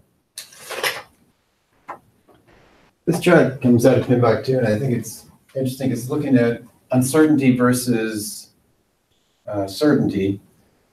And the stuff down here, the simple things, this is probably stuff we've done over and over. We can do this kind of stuff. But as we work our way across here, this is where we might have to use an agile or adaptive approach because less is known about it. Chaos, what they say up there, well, if it's totally crazy and we have no clue what to do, we probably would not want to do those projects. Usually we do like more under like feasibility first. Yeah, feasibility. Okay, is feasibility part of our project or no? Well, that could be part of the business case or that early front end planning. That's going to be part. So that it is part of the project. Then it's just. It can be. Yeah, I think feasibility studies, business case. That's actually probably prior to what we're going to do in initiating the project. Yeah, you know what? Depends again. Because I know sometimes project they say once you start. Like I know medical device, but the project start when you say okay, we're going to do. Because I know for my work, initially we do like ideation or you do feasibility to see whether you can do it or not. Then it goes into development. Yeah, so that's almost pre-project work that you're doing. Pre-project work. So development part is the project. Right? Yeah. Okay. Here's a slide that kind of shows the differences between predictive, iterative, incremental, and agile. Predictive, kind of fixed requirements. Here they're more flexible and dynamic. We're just doing this, working our way through, usually a single delivery. We're managing the cost. These others then are a little bit more flowing and flexible. I'll have some pictures of these coming up too. So I'll go on. So this is more the next one. This is where they're using the term predictive, more like we used to use waterfall. So with predictive, it's like boom, boom, boom. We analyze, design, build, test, and hand it off. Pretty single line, pretty straightforward. Iterative, this is where we might go through a lot of, we built our original project here or thing, or prototype, but maybe it's not quite good enough. We need to improve the quality or add more requirements to it. So we might cycle around these quite a bit before we actually hand off to our customer. Incremental is similar to that, but what we're doing is we're doing little bits of work and they can be different sizes. So here we're creating something, going through, building it. We may not give this to the customer. We may not until we get done with all these different bits of work. And that's actually similar in a way to the flow-based or iteration type agile. Here we're probably doing little bits of work, and there's two different kinds here. Iteration-based, usually you're setting up what they call a time box. Okay, we're going to do 2 weeks of work, and we'll sometimes call that a scrum too, or a number of different terms used, but we'll do two weeks of work. Keep doing 2 weeks of work and adding that in, and do as many as we need to get to what we finally want to do. Flow-based has the idea that we may want to do 2 weeks of work to produce a product, but there might be some more complex things. We might take 4 weeks for certain bits. So the time frame can change a little bit with that one. That's just a little bit about Agile and the different kinds of projects. Now we're jumping into the environment in which projects operate. There's going to be a lot of different things that influence us, and some of them are internal and some of them are external. Enterprise environmental factors and organizational process assets. You're going to see these things quite a bit throughout our PMBOK and Rita's book. So on the enterprise environmental factors, it's going to be external things, what's going on in the market, what's the government doing now to change regulations, and there'll be internal things too. We reorganize, we have a change in CEO, various things internally that might come into play. Organizational process assets are internal, and usually it's going to be where we've maybe got a data warehouse or something where we keep information on how we did on past projects. Policies, procedures could be in there, templates. I mentioned corporate knowledge base. We had something called a data warehouse where I think we had a lot of our history of past projects and how things went tucked into there.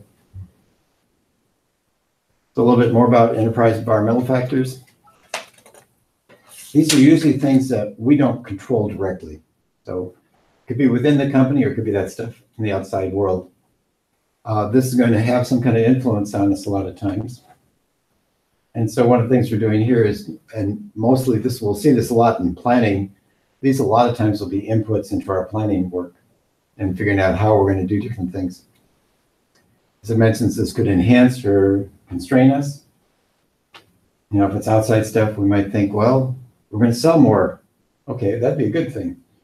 Or we're just keeping up and it may not sell more, but we'll at least keep the customers we have. So it could go either way there. Enterprise environmental factors, internal, have to do with what's going on in the organization. What kind of structure, culture do we have within the organization? Are we all one place? Are we scattered around the world? What kind of software do we use internally? What kind of resources do we have? What employees do we have and what capabilities they have? So those are some of the internal factors that we might have. And here's a list of some of the external factors. What's going on in the marketplace, new legal regulations or restrictions. They mentioned academic research, commercial databases, a lot of things out there. New standards come up. Financial considerations. I suppose things are a little different now than they were if the stock market was crashing and there's not as much financing available. A lot of different things that are outside our direct control. Organizational process assets is a long thing to say too, so I'll probably say OPAs quite a bit. I'll use the abbreviation. Again, this is stuff that probably is this knowledge we've gathered and experience we've gathered from previous projects and other work we've done. So we probably have, they mentioned knowledge bases. We may have a lessons learned repository and information from past projects and documents that will help us a lot of times. Here's a little bit more specifically talking about how this can tie in with our different process groups. Initiating planning, we probably have guidelines, procedures, and how we're going to tailor or put together our projects. Maybe some standard policies from various sections from HR, product and life cycles that we've used in the past. A lot of templates. We used a lot of templates, and it makes it a lot easier, especially if you're doing more repetitive, similar stuff over and over. We may have a pre-approved sellers list or suppliers list. Ongoing contractual agreements and lessons learned. They'll talk about lessons learned throughout this. And one thing about lessons learned, which I think is good, is some people thought, oh, we just do that at the very end of the project. Well, if it's a year project, you might forget some things that went wrong or right early on. So really talk about doing those throughout the project. And one of the things they've refined a little bit in this version of PMBOK is lessons learned repository and lessons learned register. The register would be things we're learning on this current project. Repository is that history that we've saved on what went well or what didn't go so well in past projects.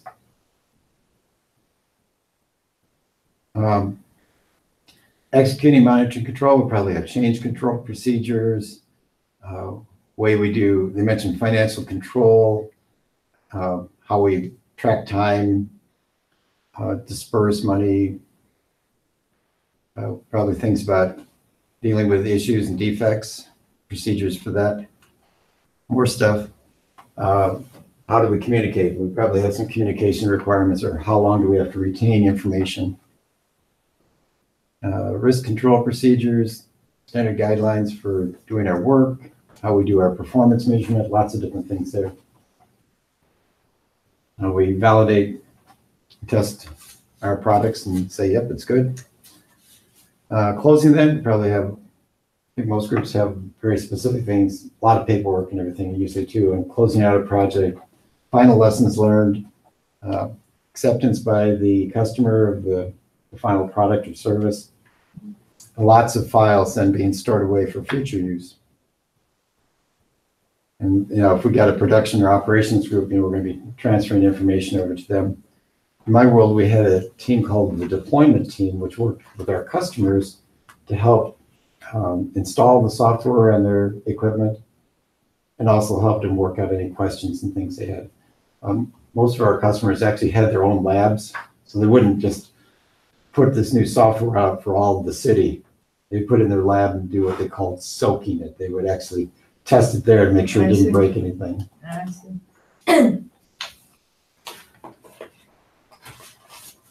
Corporate knowledge base, kind of this idea of having some sort of data warehouse or place where we got a lot of this information. And they mentioned various things we could have in there. Configuration management and various versions of the stuff we're building. In my world, a lot of times that was important because we'd have various packages of software. Version 1 may have been fine, version 2, oh, it broke something. Okay, let's go back to version 1 and figure out what went wrong with that. Mm-hmm. So we had a lot of tracking for things like that. The historical information, the lessons learned out there. A lot of information from our previous projects, and the bottom one's talking about that. We had calendars and baselines, stakeholder registers, risk registers. The culture or style of the organization can have impacts on us quite a bit. So what kind of organization are we? What's our vision or goals for what we want to do? Risk tolerance. I mentioned the risk tolerance, like between NASA and Google, are going to be a lot different. Mm-hmm. And everyone else will be somewhere in between, I think. What kind of communications structures do we have set up within our company? What kinds of structures do we have? We'll talk about this more in a few slides, I think. And then the enterprise environmental factors and organizational process assets will feed in or direct us a lot of times with what we're doing. We mentioned project governance earlier and how we run projects, but organizational governance may direct us a lot of times too. We've got certain ways we hire people or transfer people, different specific roles and things set up. We may have to keep in sync with those things. They mentioned, policies, procedures, processes, the normal way that we do business within that particular company. This is a hard one to read, and I think I gave on that last handout I gave you, one of the last handouts. This was in the back side of one of those black and white pictures. Mm-hmm. In the back side of this one. Yeah, on that project, Yeah, the back side of it, though. Yeah, this is the one. This is what it's talking about here. It's talking about different kinds of organizations and structures. Last version of PMP basically just talked about 5 things: the functional organization, various kinds of matrix organizations, strong, weak, or balanced matrix, and then what they call projectized, which in the current version, project-oriented, I think is similar to that. But PMI, I think, realized there's actually a lot more kinds of organization structures out there. So a lot of these others are various, they kind of build off of those three or four, those three matrix and the functional and projectized. A lot of differences, but we'll see largely, I've got some slides I kept from my old setup that'll kind of show a little bit of the differences between the different kinds. And different kinds of organizations, we as project managers may be full-time or part-time. We'll see this too. There's some cases where the project managers are more like consultants rather than really leading the show, and other times we'll be in charge. So there's going to be variations that way too. So here's an example of a functional organization, kind of a simple one. In a functional organization, you usually have one boss. I work for the engineering manager, or I work for finance. And each group is pretty specialized. You know, they've got a certain area of talent and tests. If this was your world, we'd probably have the R&D group here. And if the project's within that functional group, okay, that's usually pretty straightforward. You're probably just going to have team members working on it. If you're going to have something that goes across these various functional groups, that gets to be a little bit more tricky sometimes. In functional organizations, those functional managers are usually pretty much in charge. So the engineering manager says, this is what we're going to do. So if we got involved at all in there, we might be more like consultants or just helping them out. And that manager may have to talk to marketing and finance to get staff from them for the project. Matrix organizations, and they mentioned the three in that other slide, are weak, balanced, and strong. Weak matrix is similar to a functional. Functional manager has most of the authority and control. We'd probably have the least. As we work our way across the strong matrix, we probably have much more authority. Balanced matrix, we and the functional managers are probably on an equal level, so we'll negotiate and work together on, you know, getting people from the different groups that we need. Matrix makes things a little bit more complex, because you basically have two bosses in a matrix organization. You got your functional manager and you got your project manager.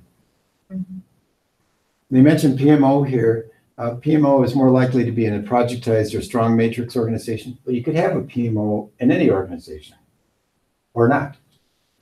At Motorola, when I started, we didn't have a PMO, but we had 3 program management groups, which actually was just a program manager and an admin most of the time. Eventually, we reformed and had a PMO.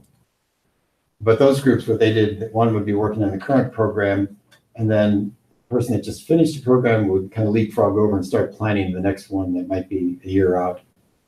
And then we'd get more people involved as they got closer to it. Project-oriented, which used to be called, it's similar to PMO or projectized in those new ways of defining things. We're really pretty much in charge here. We may be working right for the big boss. And so the PMO could be underneath it, and each project manager may have staff from these various functional groups. So in this kind of case, usually we have a lot of authority and power.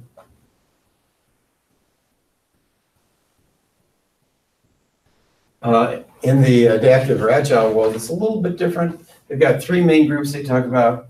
The project manager is sometimes called a facilitator. We'll have cross-functional team members and a product owner. So everyone's involved here, but the product owner will work closely with the team members to actually create and do the work. So as it mentions here, as project managers, we're usually more like facilitators or coaches in this kind of setup. We're still ultimately responsible for what the project does, but we're going to let the team make a lot more decisions on their own. A little bit about PMOs. PMOs are good, I think, because they a lot of times provide more of a standardized structure for what we're going to be doing, and a lot of times help in sharing resources or good ways of doing the work. And we'll see that PMOs could range from being just a consulting group to being really in charge. Like in this slide here, we're pretty much in charge there, whereas in some other cases we may be more like those consultants or just helping out the functional team. PMO a lot of times too becomes a good go-between or liaison between various other groups within the organization. If we've got a product management team or finance, different groups, maybe producing some of the reports and stuff that would go into something like a balanced scorecard. You're showing the PMO at 3 different levels. It'll vary depending on the organization and the way they're running things. Actually varies even within companies. Within Motorola, our phone division did things differently than our, what do I call them? Well, our networks group did a little things somewhat differently than they did in the group that was in Schaumburg, which I think is now downtown. What's left of Motorola, Solutions Group, they call it. That was the group that worked more with like developing police and fire radios and some of that work. So we could be supportive. We're more like the consultants. And there we don't probably have a lot of control or power. Controlling, we're a little bit higher up and we have a little bit more that we can do and direct a little bit more. A lot of these will have maybe good things for templates and best practices and how we do the work. Directive, we're in charge there and really guiding and deciding what projects to do, when to do them. And so we probably have a lot of authority and power in the more directive type PMO. A little bit more about PMOs. A lot of times we can support the project managers if you have a PMO, making sure we can share resources across projects, best practices and the templates and things. This is part where I got involved quite a bit in my last few years at Motorola because I was often training or teaching new project managers. A lot of times we'd have someone in a software group, maybe even lead for that software group, and they'll get promoted to being a software project manager. Okay, great. And a lot of times they had a lot of good experience, good knowledge, but they didn't always know how to put together a schedule or costing or assign the people to activities. So I ended up doing a lot of that working with those folks. And so many companies nowadays have so much turnover and churn. Yeah. And we minimized HR departments, so they don't do much training anymore. So really it was pretty important for the PMO to do a lot of that. Yeah, based on my experience, I never had PMO that usually. Yeah, sometimes just being trained by a mentor or peers. Yeah, my boss was a R&D director. Mm-hmm. I mean, he doesn't have PMP or anything like that. I mean, we just do it. Just basically the same training that I got from the main office. Yeah, and that might have been, for that organization, that may have been fine. Yeah. We got projects, huh? Yeah. A little bit about stakeholders. Stakeholders are almost, well, it's pretty much everybody that could be impacted in one way or another by the project we're putting together. So internally, they like to use this term sponsor for the person that's getting us started. Team, project team members, maybe other portfolio program managers, PMO. Could be outside groups too, like for your publicly traded company, stockholders might be interested, government sometimes. More internal ones, operations, functional managers. Our customers are users, third-party vendors, business partners. I used to be able to say basically it's almost everybody except our competitors. Mm-hmm. But at Motorola, we even blurred that line because we actually bought some stuff from our competitors. So Huawei was one of the companies we bought some hardware from. So that kind of blurred that a little bit. Typically, though, the competitors would not be a stakeholder. There's a picture out of PMBOK showing our spheres of influence. There's people that were close to the resource managers and project team we're probably going to work closely with. PPPM or PPP managers or project portfolio project. It's portfolio program project managers. Okay. Those levels. Okay. Maybe a higher group, steering committees, sponsors, even higher our end users or customers, other stakeholders and suppliers. We'll see that slide pop up again when we get towards the end, talking about the role of the project manager. Project management processes. A lot of our success really comes to choosing the right processes and figuring out how best to use them. adapting things to meet the requirements for this project. We'll see that one of the important things we do as project managers is communication. So we've got to figure out what's the appropriate level of communication various stakeholders need. Some may need, daily reports. Others may need monthly newsletter, depending on how directly involved or important they are. And what we're trying to do is complete the requirements of the project. Ultimately, that's going to be satisfying some customer needs or stakeholder needs. And here's mention again of balancing those different different and sometimes conflicting things of scope, time, cost, quality, resources to produce that thing that we're trying to produce, the various constraints involved there. Project management processes. So what we're doing is really using the different processes we're going to need, and we're going to see that, I think I mentioned it already, but organizational process assets and enterprise environmental factors are very often going to feed into things we're doing. And later we'll see when we get to monitoring, control, and closing, we'll be adding new stuff, especially into our organizational process assets. What we're going to be doing, though, is really tailoring what we do for the particular projects. And here's those 5 project groups again. You're going to see these quite a few times in here. Yeah, so you are talking about the process now, the 49 process, or not yet? Are we getting into it now? We'll get to that, yeah. We're talking about the process groups right now. So I it's know, five groups. So Okay. this chart shows that. We got 2 things in initiating, the 24 in planning. Those are the group. Yeah, so the process Okay. groups, 5 process groups. And we saw that back actually talking about the exam, how the center 3, we have 80% of the questions. So planning, executing, monitoring, controls, where on the exam, where we will be focusing a little bit more. Okay. And actually in here, because you see this, 24 of those planning ones, we'll be spending a lot of time in planning as we go through this. Okay. Very often one process, the output of it will feed into the next. There may be some deliverables or handoffs into the next process. We'll see that more as we get into these. This is just a picture showing the amount of effort by different process groups.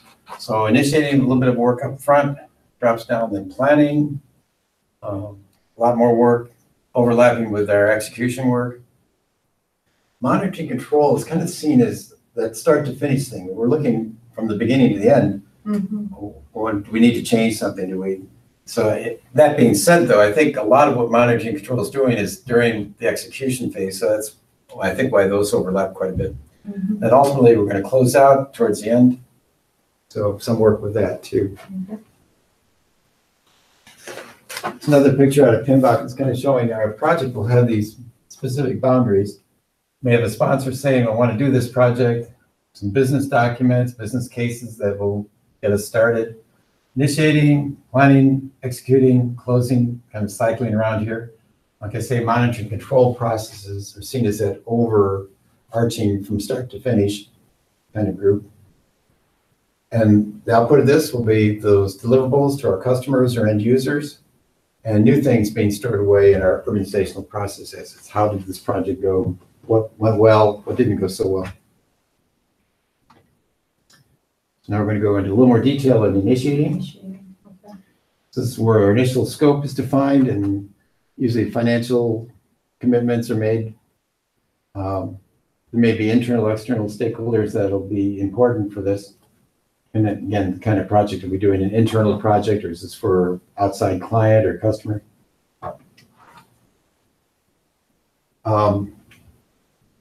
If we haven't already been working on some of that pre-project stuff, it's during the initiation phase that we think the project manager should be assigned.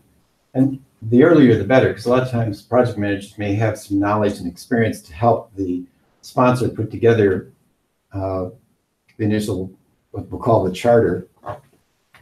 We're actually going to have 2 things that come out of the initiating, the project charter and the stakeholder register.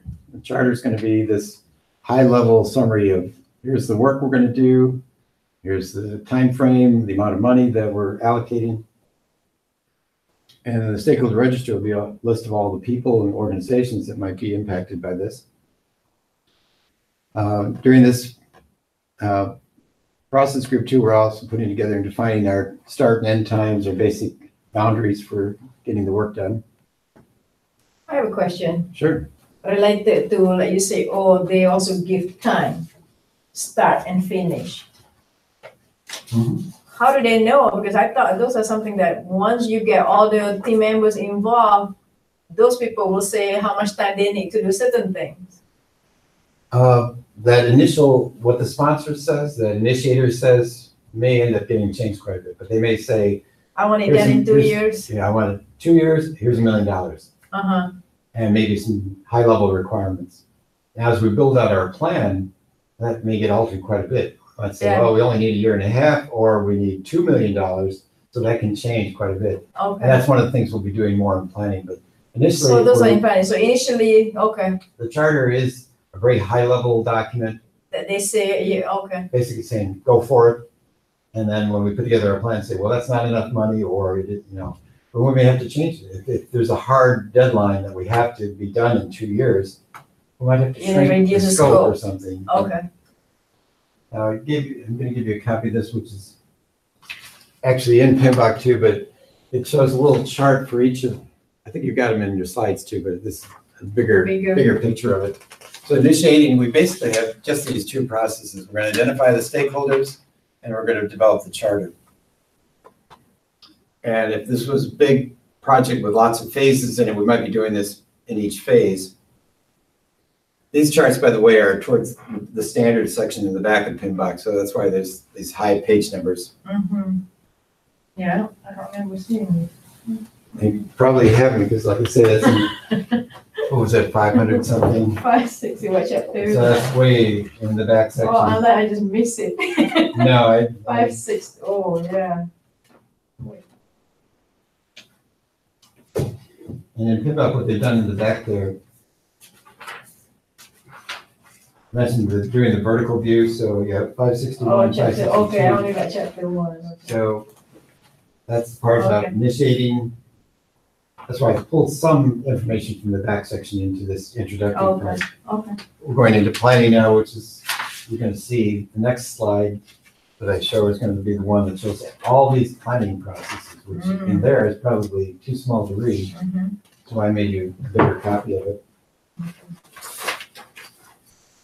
So planning, what we're doing here is all the work to define our total scope, effort, objectives, refine them, come up with how we're going to run the project eventually. This is all our planning stuff. So, and I like what it mentions here too. The better we plan up front, usually the better success of the whole project will be, and easier to get the buy-in from our key people.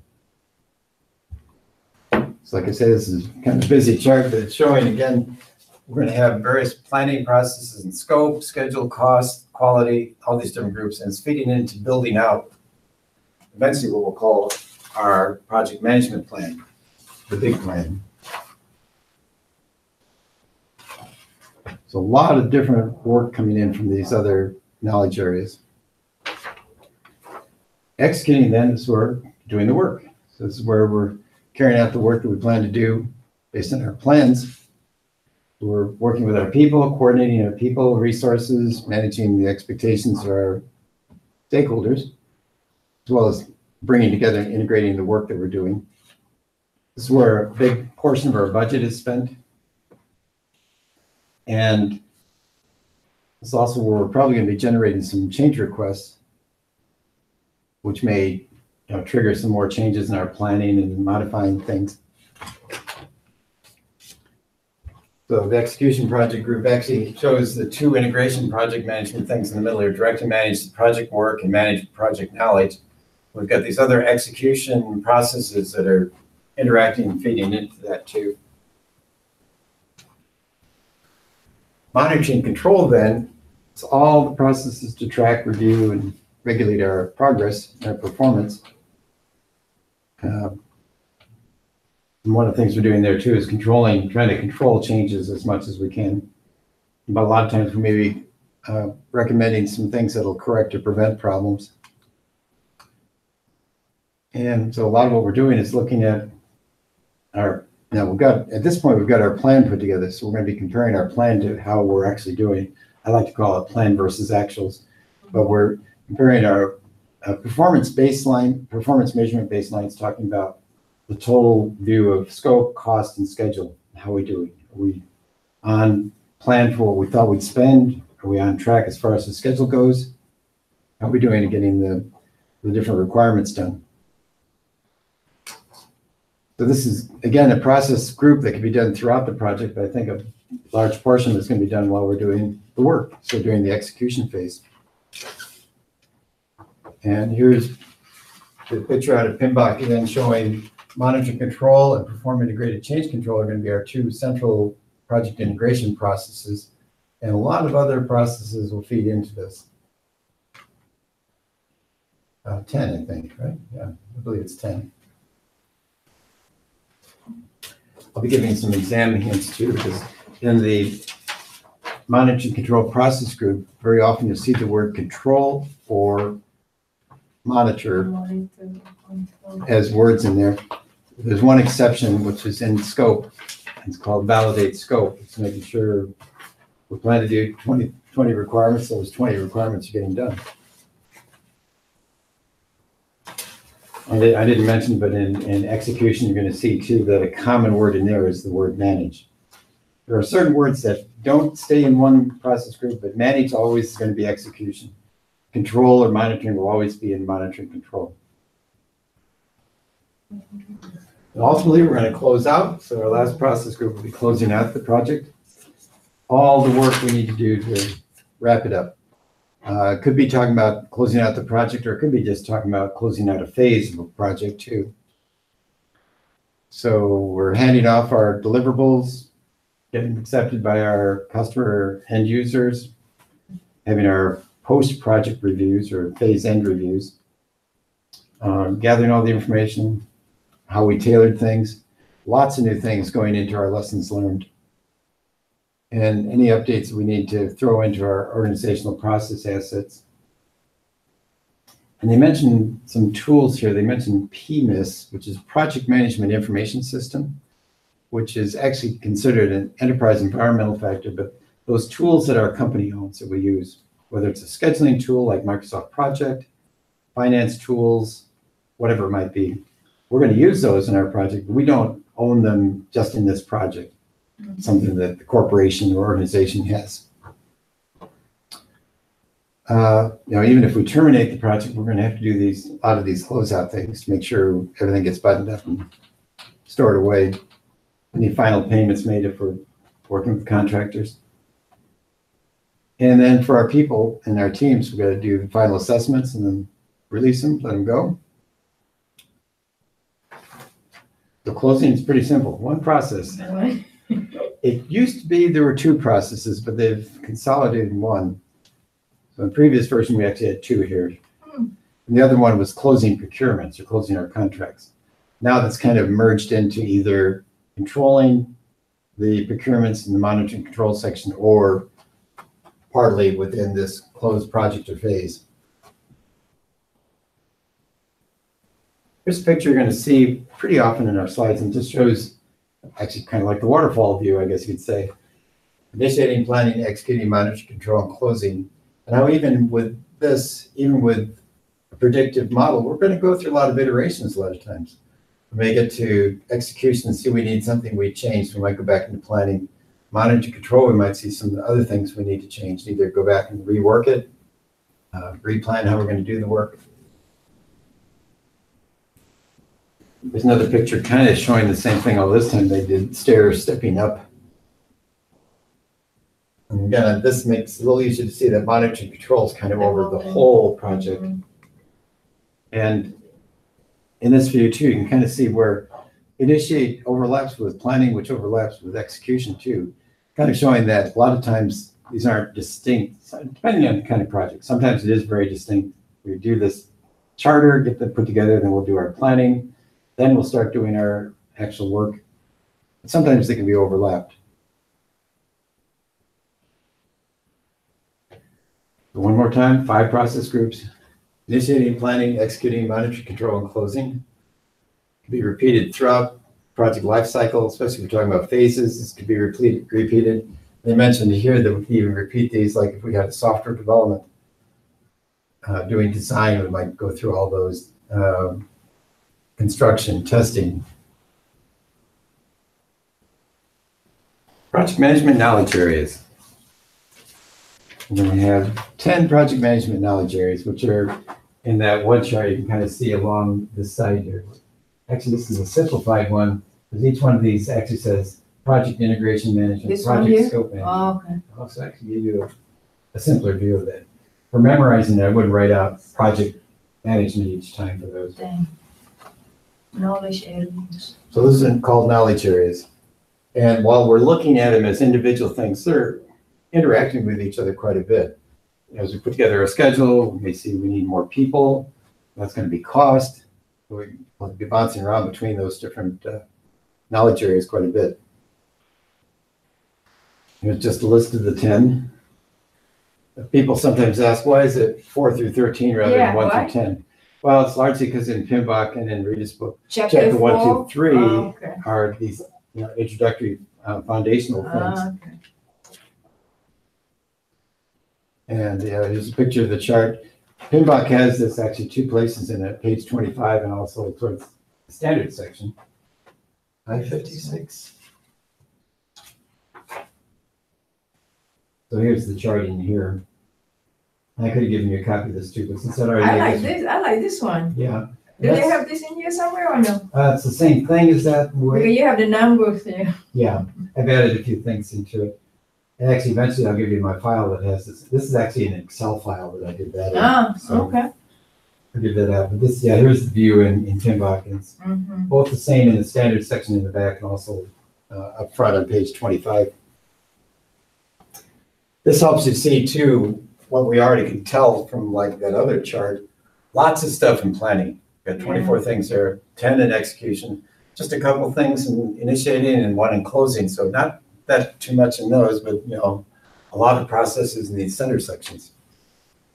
Hey, when you said earlier, when you go to the exam, the first thing you do is you write down. Is this what you write down? The groups? Is this what you go write down? This is probably one of the things that you're putting down. You want to write down. Yeah. Like I say, the one I gave you doesn't have this, but each one of these has the words project management in it. If you're writing this out, I would simplify and abbreviate as much as you can. So some people even would just do schedule, maybe SCH. Cost is pretty simple. Quality, resources, communication, maybe COMM. And even over here, rather than doing plan each time, maybe PL or something like that for abbreviating. So anyway, okay, we'll start to memorize that. Yeah. Code of ethics, professional conduct, there's just a little bit in PMBOK. Later, when we get to that section, there's actually going to be some handouts. Actually, PMI has them on their website. They just didn't put them in the book. It's called Code of Ethics and Professional Conduct, and it's about 6 or 8 pages. And it's actually a second one they've come up with, which I like too. We'll be getting to this probably 5th class or something like that. So we got a little ways before we get to that. And really, it's just talking about being professional, which to me is a lot of times just doing the right thing, being honest, not doing things to hurt the company or make money for ourselves, but hurt somebody else. So conflict of interest is going to be one of the key things there.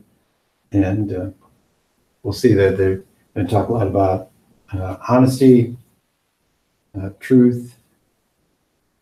And to me, it's like just doing the right things.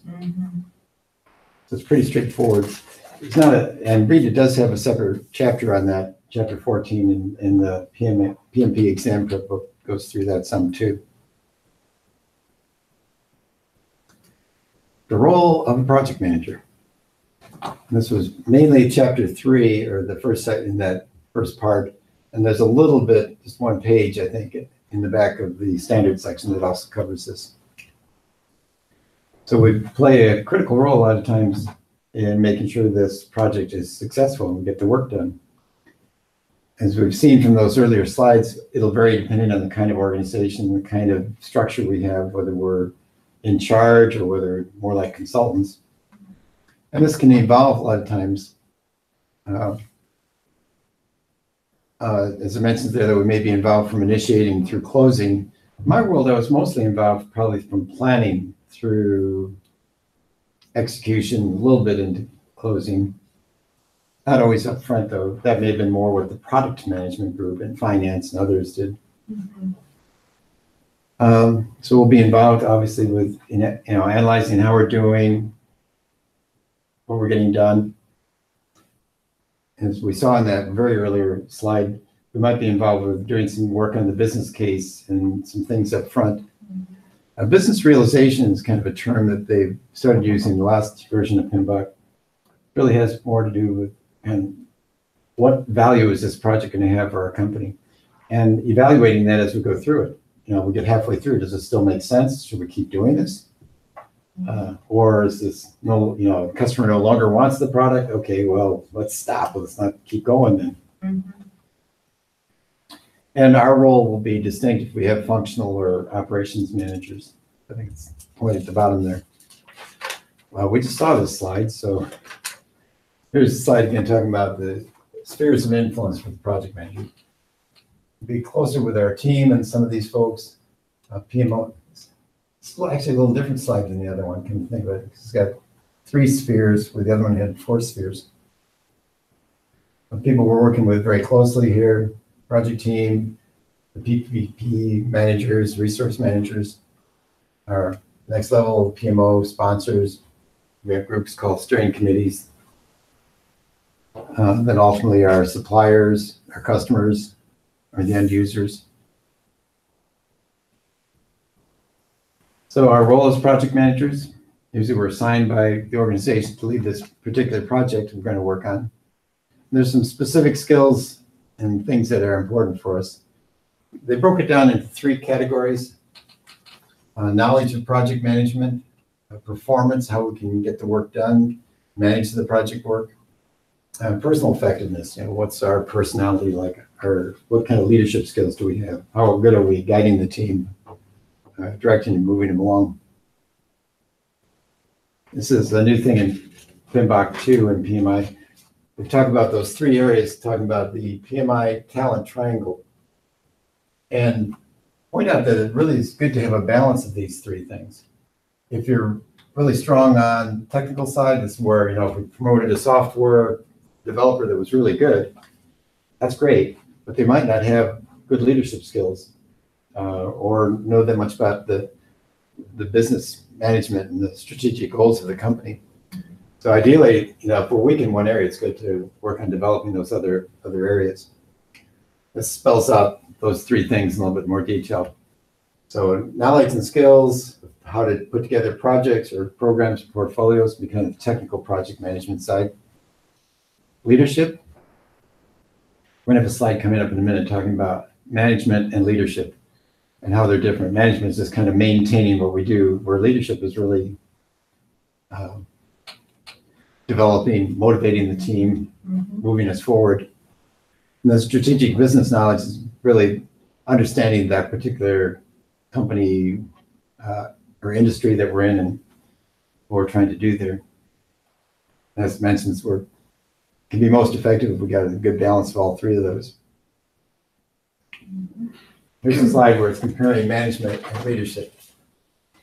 And it almost seemed like they were saying you have to have these, but really we need these a lot of times to keep the business running. We need to maintain, administer problems and things. And I like these 2 here. It's doing things right. Okay, that's what we're doing, just keeping things going. But over here it's saying, let's do the right thing. So it's more of that visionary kind of thing, looking forward to what we should do. So I think they're good.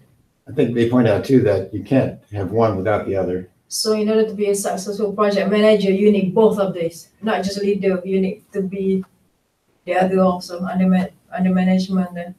I think so. Although they're emphasizing we should really focus more on these.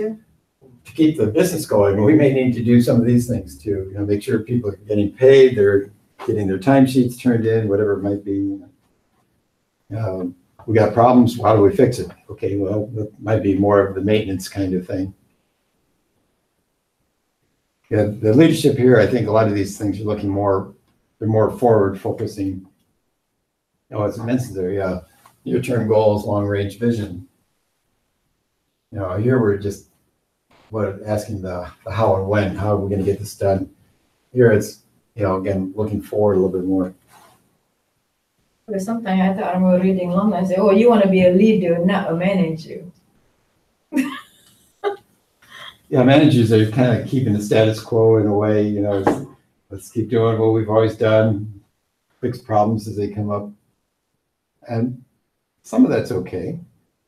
You know, a lot of times to keep the company going, you have to have people that do those kinds of things. I think it's interesting that they've emphasized, so, you know, this more forward-looking kind of visionary kind of view of things is good too. And that's actually the end of our material that I normally cover in this class. Integration management. Oh. That's The the next first three section will- chapters? Yeah, it's like our summary level of the first three chapters. Okay. And the next slide actually is going to cover what we're going to cover on Wednesday, which Integration. will be integration project management, which is chapter 4, basically. Which is Integration is what? it's Oh, very there. top Oh, okay. So knowledge areas. I know integration, but I know scope, schedule, cost, quality, risk. So yeah, I know some of those the ones that I use, communication, resources. So procurement, stakeholder integration, those are pretty new things. what I gave you here is actually the slide I give out later. See, this is what it would show like in the book. Oh, okay. So it's got the word integration. I mean, it's got Oh, project project integration. Okay, I see. So you can have this one too if you want. This Okay. is actually the starting view.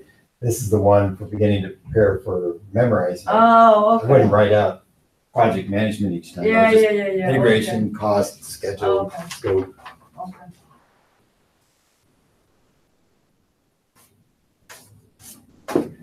Let's take a little break Okay. and then we'll go through a quiz together. Okay. Yeah, this is the part that I feel like all this thing I kind of, okay, I can follow, but then when you got the one section that I'm kind of a little bit there about organizational process, this part of it, I'm kind of a little bit not very Organizational new or. Enterprise environment. So what are these? So these are the things that affect the project. Mhm. And process assets are those internal things from what we've learned on past Okay. projects and maybe templates and things we have. So okay, yeah, so this is the part that I need to, Enterprise environmental factors are those things that are outside our direct control. things that was gonna affect the project or influence the Yeah. project.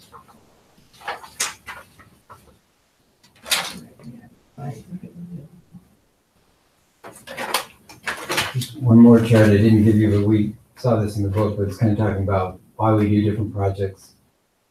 I think we walked through that in the slides. Yeah, okay, I remember doing this thing. So you say I can organize all this thing, I think I may have this at home. Actually, you put all this thing in the binder, so first class, I got all this handout that I can come back to. And I'll let you know, you're not going to get as many handouts in the other classes. Oh, is There'll that be at least a couple. Usually there's going to be a terms and thoughts, and then maybe a quiz. May come back to refer to this. Yeah, so these are like the foundational ones. So the 49 processes, I'll mix up terms sometimes, but it's 5 process groups and 10 knowledge areas. And I'll sometimes kind of mix up the terms a little bit, but it is 10 knowledge 10 areas. knowledge area. So that's the left column. And Yeah. across the top is the process groups. Process group area, and then those are the processes. Yeah.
We watch granddaughters. Hmm? We watch our granddaughters on a couple days a week. 2 usually on Monday and 3 on Thursday. Oh, okay. My wife right now has all 5 because, or 4. She's in the picture. How many? My 2 older granddaughters have no school this week. Oh. Not just Thursday and Friday. Yeah. And the younger ones, our other daughter-in-law is actually getting physical therapy. She's got all 5. Wow, she's got all 5. So how many? So you have 5 grandkids? Yeah. They're having a tea party right now. Oh. And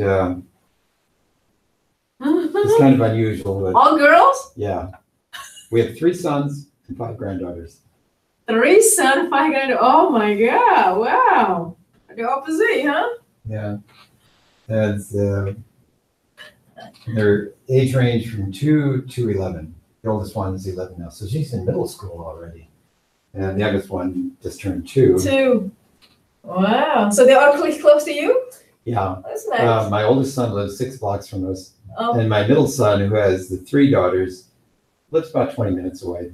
So not too far away. Uh-huh. So we get to see him quite often. And then the other one is from your third one? My third son isn't married yet. Oh, okay, okay. lives So in the the city. first one has First one has 2, 2 second and one has 3. Oh, okay. And our third one has a girlfriend. Uh-huh. And we really like her. We're hopeful. They've been officially dating for 2 years now. Oh, okay. And they actually live in one apartment building apart. They live in the city in Uptown. Uh-huh. Yeah. Oh, that's nice. To have all your kids all close by. Yeah. Yeah. We're special. We feel really special there because so many families get Oh, scattered. yeah, yeah. Um, My mother-in-law is pretty good. My mother-in-law has 4 kids. 3 of them around here, and then one, my brother-in-law in Dallas. So he's far away that she doesn't see him once, twice a year the most. But everybody else are around here. Yeah, so that's nice. yeah, that's nice. I know my best friend had his first grandson born in Dubai.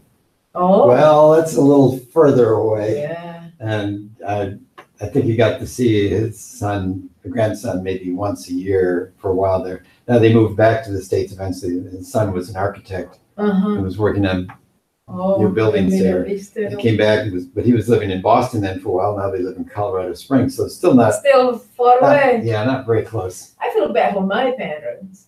Yeah, where are they? Well, they passed away now, but I'm from Malaysia originally. Malaysia? Hmm. Ah, okay. But they have 3 girls. You know, my oldest is still living in Kuala Lumpur. My parents live in a little village between Kuala Lumpur, Penang. And then I came here to go to school, and I got married. My husband used to go back only like once every 2 years, you know. Yeah. Yeah. So yeah, no, I was gonna feel bad that things happen, you know. But yeah, so not close. But like my mother-in-law, she's lucky. She has all kids around here, grandkids around here, great grandkids now. Yeah. Yeah, it's special to be able to do that. Anyway. Right. Um, I hope my kid. I have 3 kids. I hope my kid will be close to me. yeah. My son just went to college. I started late, so my son just went to college this fall. Mm-hmm. So I got 2 girls in high school now. Ah. You live pretty close. I live in Antioch. Antioch. Okay. Mhm. Yeah, 20 minutes from here. Yeah. That's why when I was looking for school classes before, I know there are a lot in Schaumburg, right? There are a lot of companies in Schaumburg and all those places, but they say I can do online, but this is better to be in class rather than do everything I online. think so. Yeah. Yeah. I mean, there may be certain classes you do online, like I'm trying to remember. Well, I'm not directly involved with it, but I know some of the medical terms and Regulatory technology- affairs? Regulatory affairs, I guess. is Right. one I you need do to online. talk. Yeah. So it looks like Paul signed me up. I'm a member right now, but I'm not sure where I go for the class. I need to talk to him actually. Yeah. But I don't know if I can do, because he said I can do those simultaneously with this. I'm not sure if I can. I think I need to concentrate, focus on this first. Yeah, So- one of my other students was doing that. He was taking the PMP class and also supposed to be doing regulatory. He said, I think it's the same way. He decided he was just going to Yeah. focus on this for now, and then work on that. Right, at least once I get one, you know. Yeah. I think it's a lot easier that way. We'll see. But right now, I don't think I can do something A lot else. here. Again, this first day is the fire hose of information coming. But it's good. As I said, I've done project. I mean, that helped to have the experience. Sorry, functions could a PM perform. Oh, my. Printer's gonna need, Oh, how do I do this? I have to. well, I was gonna give you this, which is kind of a blank of Oh, the other one. there's a page on that. And what I did with this is I just used it to track how I was doing. We'll go through this quiz, and I think we'll have some time to go into fast track too. So you can see how that works. But what I did with this is just track how I was doing with the various quizzes. Okay. So we're gonna do one on, actually, this isn't actually chapter 1 there, but So this is not here yet. it's not there. But you can add that even to the top, or, like this starts on chapter 4. We want to put something up here. I think when we get into fast track, you'll see they've got a group that they call fundamentals or foundation, which is basically like chapter 1 and 2 in the book. Okay. And then it'll have the 10 knowledge areas. So it'll have scope and schedule and cost. And you can actually do it in the vertical view too, but right now I don't recommend doing, like, initiation is pretty simple, but I wouldn't do planning or executing right now until you've gotten a chance to go through more. Yeah, what do you call vertical is this way? That's horizontal. This is horizontal, sorry. So right now I would just do like chapter 4, chapter 5, that way. Okay, okay. So like integration, cost, Later scope. on you go through, okay. Yeah. For now though, we're gonna go through this. So this is the same one that you have over here? This is the one I've got up on the screen right now. I can write on this or what? Yeah, that's your copy. And I need to pull up my answer sheet though, so I do the right answers. My answer sheet there. I should do all first and then come back to the answer or what? Well, Or we're this gonna go one by one or We'll what? walk through together on this one. Later on, I'll let you work on some of the quizzes on your own, but this time I'll walk through it with you. Then I can give some exam hints to some things to look for.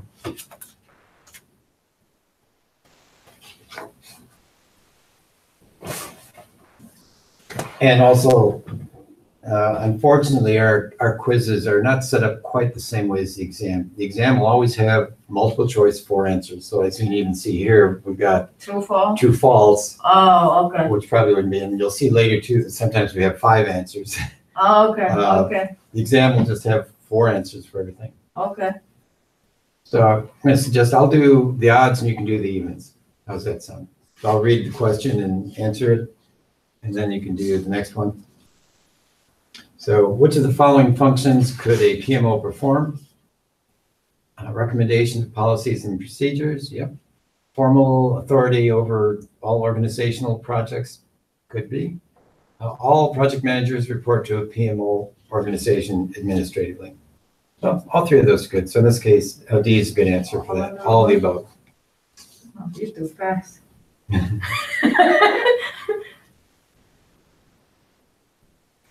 So number 2, stakeholders often exert influence over the project and its deliverables result.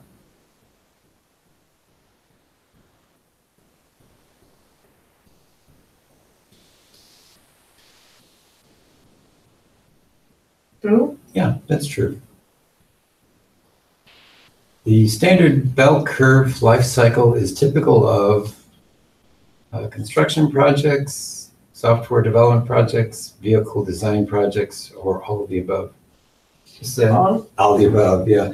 By the way, in the exam, you probably won't have all the above. Not that easy. Nah, not too often.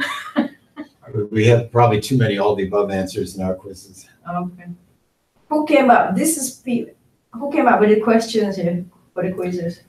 Some were developed before my time, some I've Okay. added in. I'm actually still revising the quizzes and adding some new things in, but these are. You do revise? Because Yeah. MIT is a big statewide, or is it worldwide, MIT? No, it's local. We just have Just- 3 offices. So here, Schaumburg, and Oak Brook. Really? Yeah. Because I thought when I go online MIT, I thought they're all MIT, MITS. there is an organization called MITS that's not part of us. I've seen that. I saw that up recently in Google because I was kind of surprised by that. I thought when you There is also MIT, which is Massachusetts Institute yeah, of no, Technology. even MITS, there is a website, MITS, but that's just local for pop, local for here. Our organization is actually called MITS-USA, more specifically. And I don't remember what that other company is, but Oh, because I thought nationally, I thought this is just one branch of that. Maybe I was wrong. Maybe I was looking at some other company I then. think you're looking at something else, because I saw that too, and I was kind of surprised because I thought we were the only MITS, but we're not. Yeah, but you're not related. This MITS is not related to the MITS. No. Oh, okay. Okay, sorry. No problem. Okay. Yeah. A project experience is different from a project coordinator. I can help with this one, because if you haven't gotten into the definitions. Hang on, yeah, that's why I don't remember seeing that term before. Yeah. I know project coordinator can make more decisions, report to a higher level manager as some authority. Expedite. Expediters and coordinators would be part of the project team, but expediters can't make any decisions. They're more like. Cannot make any decision? No, so A is going to be the answer to this one. And this is actually one of the things, I've got those terms in that little 2-page handout I gave you for chapters 1 through 3 on terms and thoughts. Okay. Weak, balanced, and strong are types of functional organizations, matrix organizations, project-oriented, none of the above. Hang on.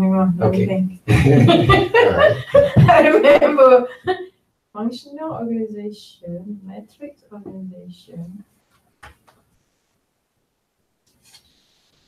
No, I don't know about that weak, balanced, strong, but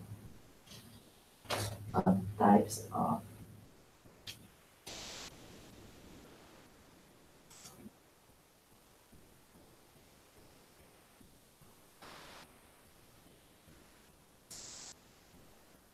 I don't remember. I don't know. Just Matrix? put the slide up here. It's matrix. Where we're going to be pulling people from the various organizations or functional groups. And if it's a weak matrix, it's similar to a functional organization. Functional was where the functional manager was basically in charge. We had one boss there. Matrix is where there's that mixed authority. So you got 2 managers, you got the project manager and the functional manager. So functional, you say strong? Functional, functional is where the functional manager is in charge. Matrix, a weak matrix, the functional manager would have most of the authority and power. And as you work your way over to a strong matrix, that's where we'd have more authority and power. Oh, okay. So weak matrix is when the functional manager in charge. Yeah, still pretty much in charge. We may have a little bit input, but they're still mostly in charge. And strong, you say it is the project manager in charge. Strong matrix. Yeah. In balance, we probably are sharing equally. So we work with them on getting the people we need and working with them. Okay, who decide? Who decide who's in charge? If it's a strong matrix, we'd be more in charge than the functional manager. If it was a weak matrix, the functional manager would be more in charge. It's kind of organization. Who decide on the project? Who decide whether you want to use strong or weak matrix? It's the way the company is set up. The way How the is the company company set up?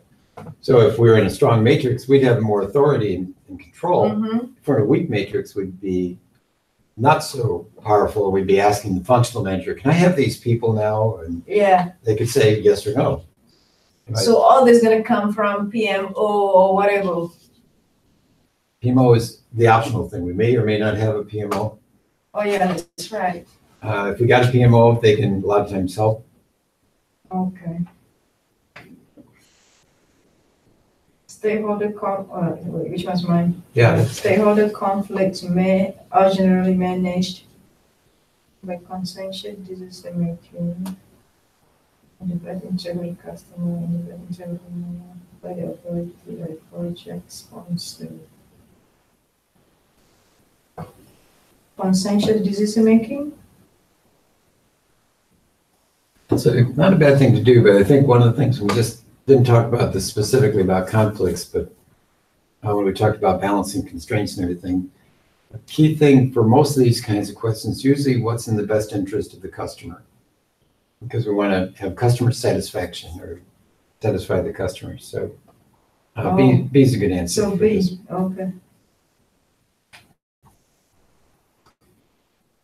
You're holding a PMP training seminar for people in your company to help them obtain enough hours to qualify for taking the PMP exam. This is an example of organizational process assets contributing to the project management body of knowledge, cheating, which should be reported to PMI, or lessons learned. It's kind of a funny worded question. Project management body of knowledge. Is it B? Yeah, we're contributing to the project management knowledge. Project phase reviews are sometimes called phase exit, stage gate, kill point, all of the above. I know stage gate, kill point going through here. Phase exit. Yeah, I get all of the above. Yeah, it's all the above. This is one I like to use as an example too. Phase exit, stage gates, I'd heard of those. Kill points, I'd never heard of that, but if two of them are true, it's probably No, gonna be all the actually, above. I have heard, but basically you kill the project or you continue on. Yeah, that's true. I guess Kill that's the way cat. I know one of my old things. Oh, kill the cat. Kill the cat.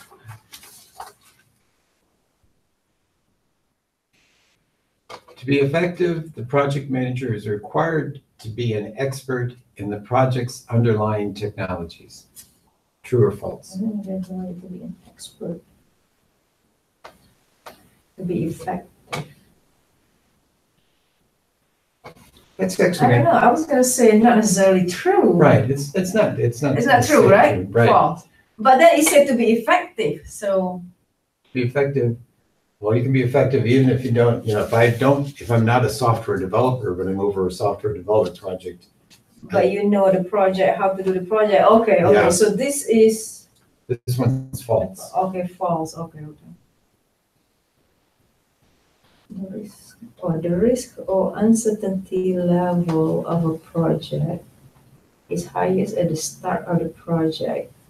Is determining the project duration, increase in the project continue. No, A. Yep, A is correct. The optimal organization structure for a project manager to work in is usually a blank organization. Functional, balanced matrix, project-oriented, or composite. We didn't even talk about composite, but that'd be kind of a mix of a couple of different styles. But of these four, project-oriented would be, it's more like what I called projectized in the older version there. So we're more in charge in a project-oriented. Project-oriented? Yeah. Okay. I forgot to write down which one I got right, which one I got wrong, or no? Oh, Am I supposed to monitor, huh? You can do it however you want. I've had some students that actually write on a separate sheet so they can take the quiz over again. You can do it whichever way you want. Having the right answer. Having the right answers is good though. No, I was gonna say I should write down which one I got right, which one I got wrong, but maybe I know. Maybe I know. Mm-hmm. So PMO is not required in a functional organization, a matrix organization, a project-oriented, any of the above. It was not required in any of the above. Right. So I think it's a good answer for that one. Most project life cycles begin with relatively low cost levels, high probability of success, high staffing levels, or none of the above. Yeah, project life cycle. Most project life cycle begin with low cost level, high probability. No, A. Yeah, A is a good one. Project managers generally have the lowest amount of influence and authority in a functional organization, balanced metric, organic or simple. A? Yeah, A is correct. Functional managers Yeah, you in mentioned charge earlier. there. Yeah. Okay. Which of these elements is not part of the definition of a project? Progressively planning, ongoing operation, temporary time period, produces a product or service. The ongoing operation. Yeah, that's correct. The organization's safety and health policy, ethics, project policy, and quality policy can be used in the project to influence its success. All these policies are part of organizational process itself. It's hard for the project management plan. A? Yeah, A is correct. Organizational process ethics. Typically called OPAs. OPA.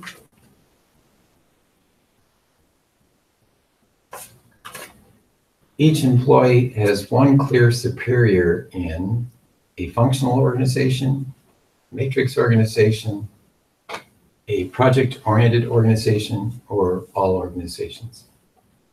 This is kind of part of the definition of a functional organization. You only have one boss there. There's one clear superior in functional? Yeah. Okay.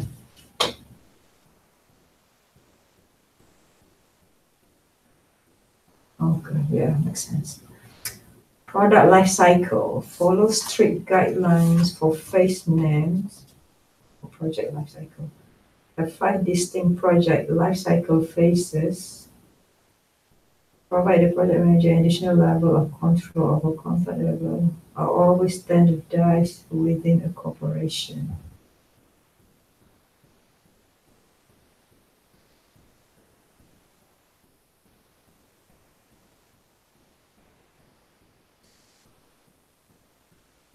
This is where some of those standard words, like always standardized, well, I think D gets ruled out because they're making an absolute thing there. Not always standardized, might be.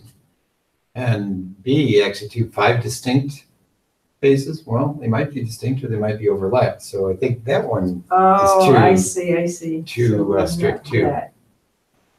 Follows strict guideline for phase name. I don't think it's strict, is it? Yeah, that might not be true either. So provide the project manager an additional level of control over complex deliverable project lifecycle. So they have different phases, then you break down your work there. So C is the answer? Yeah, C is a good answer for that. This is where sometimes you can eliminate some of them when always standardized. Well, it may not always be standardized.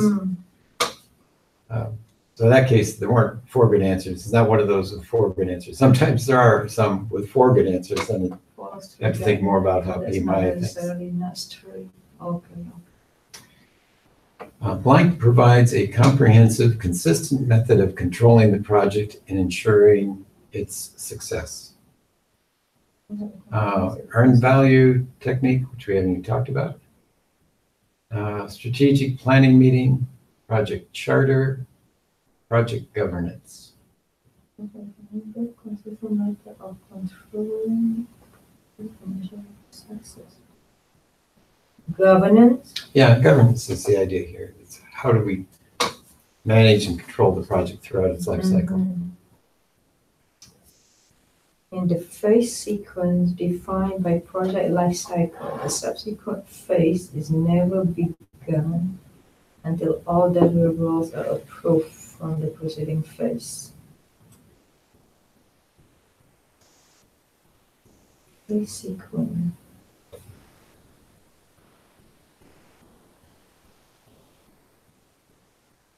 You're using an absolute term again. Never begun before all. Yeah, because usually they overlap. Yeah, they often do. So false. Yeah, it's false.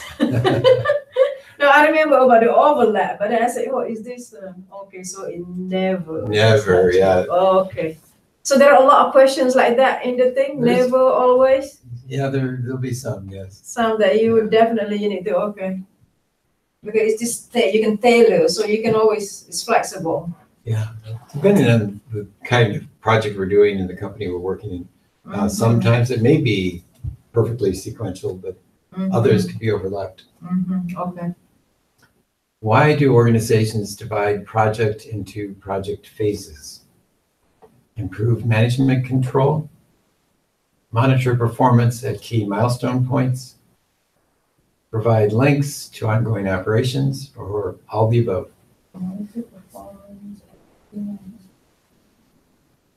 I was gonna say A, but B may be true, but they provide link to ongoing operation. Do you provide? I don't know, A or D? D is probably good for this one. D? Yeah, we maybe tie in, doesn't have to tie in the ongoing operations, but could. So it could during the process or whatever you already got certain for you started already giving. Oh yeah, you know what? Yeah, actually, if you need to buy, like you need resources, you need equipment, then you may go to operation to start getting. Yeah, you're right. Or the project might be improving what the operations does. You know, it could be adding new equipment or refining how they do the work. Yeah. Okay. External influences on a project may include government regulations, globalizations, environmental issues, all of the above? Yep, all the above is correct. Which group is not typically a project stakeholder? Well, I think I emphasized it a few times. So, customers, suppliers, project team. Yep, those are all competitors. Not typically, except when we blurred that at Motorola.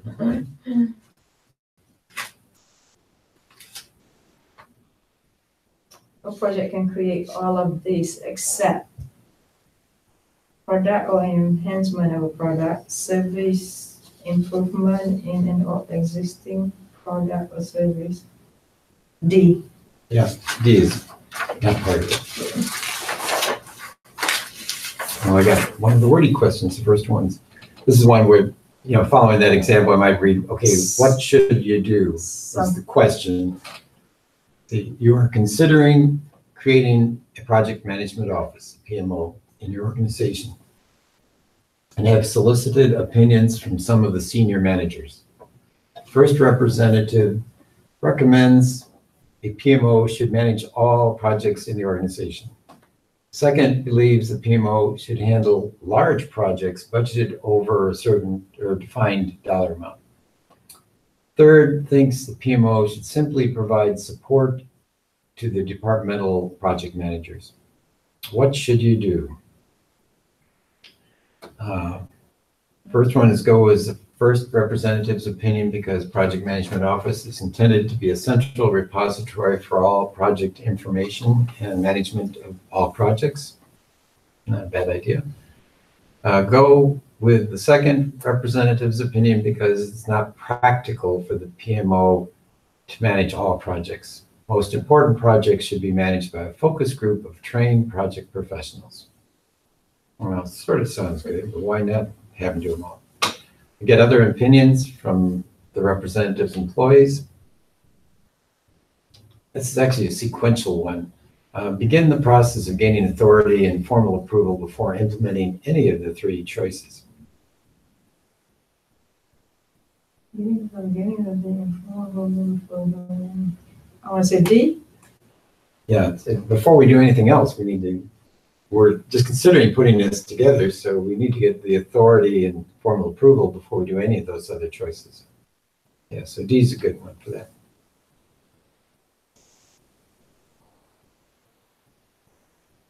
Let's see, you are about to call together 300 stakeholders from around the country to participate in a week-long planning session for your 4-year bioremediation deep dive research project. The project sponsor stops you and suggests this is a waste of resources since there are many aspects of the later phases you know little about. You reply that You must plan the entire project as best as you can before you begin executing. It's important to get all the stakeholders together when initiating an effort like this to understand their needs and expectations and do implementing activities. It is correct, you will use volume with planning, inviting all the stakeholders for the first 2 phases. No, hang on, not saying that, so you should do as much of the planning yourself, no. You must plan every project as best as you can. It's important to get all the stakeholders together when initiating. I'm gonna say B. B's pretty good. This is Yeah, one where, and I'll help you with this, because rolling wave planning is a term that you may not have read yet. But rolling wave planning is the idea that near-term work will plan out in great detail, assign the people, have a great detailed schedule, stuff that may be 6 months out or a year out. We may just plan at a higher level and then develop them out as we get closer and closer. I think in this case, a 4-year bioremediation project. So it's a long project. Long, yeah. So they actually agree that it's probably not right to bring everyone together for it. So that wipes out our first couple. Although it's funny, at Motorola, we did be quite a bit. We would have these workshops where we'd bring people from Arizona and Texas to Chicago, have an outside facilitator work through with us. We put Post-it notes on the wall, do a lot of brainstorming. And the good thing about it was you got to see face-to-face people that you would usually just talk to on the phone. We eventually stopped doing that because But 300, that is too many. that's a lot. That right? So I need to go back, think about, look at the question. That 304 years. Yeah. 4 years, yeah. And as it points Yeah. out, we may not know much Right. for the year 2, year 3, year 4 parts of this. So in this case, they actually went with C. Wave planning, invite only stakeholders for the first 2 phases. Okay. Yeah, because I was thinking, I thought you're gonna need to involve stakeholders from the beginning to the end. But then you need to think about how big the project is, I guess. How big. Yeah. Okay. Since this is a real long project, and as it points out here, we don't even know a lot of the Right. detail about those later phases. It must not be something we've done over and over. If it was something we've done over and over, okay, let's invite the test team or those later people. Yeah, yeah. They have Okay. some input. Maybe they can help us improve how we're doing it. Yeah, this one, sometimes too many people, too many different opinions, you're not gonna get anything Yeah. done. Not get anything done, right. Which of these elements is not considered part of the triple constraint or the six-sided constraint now? Oh, okay. Schedule, customer satisfaction, budget, or work to be performed. Not considered part of that. I know schedule, budget, cost, customer satisfaction, work to be performed.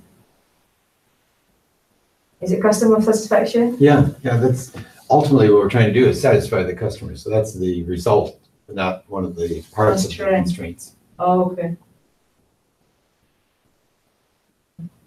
I can remember now the 6. Schedule, budget, resources. What are the other 3? Risk, quality, Risk, quality. and it's either say scope, schedule, cost. Oh, scope, I forgot. Scope, schedule, cost were the original 3. And then they added in risk, resources, and quality is the other 3 things. Okay.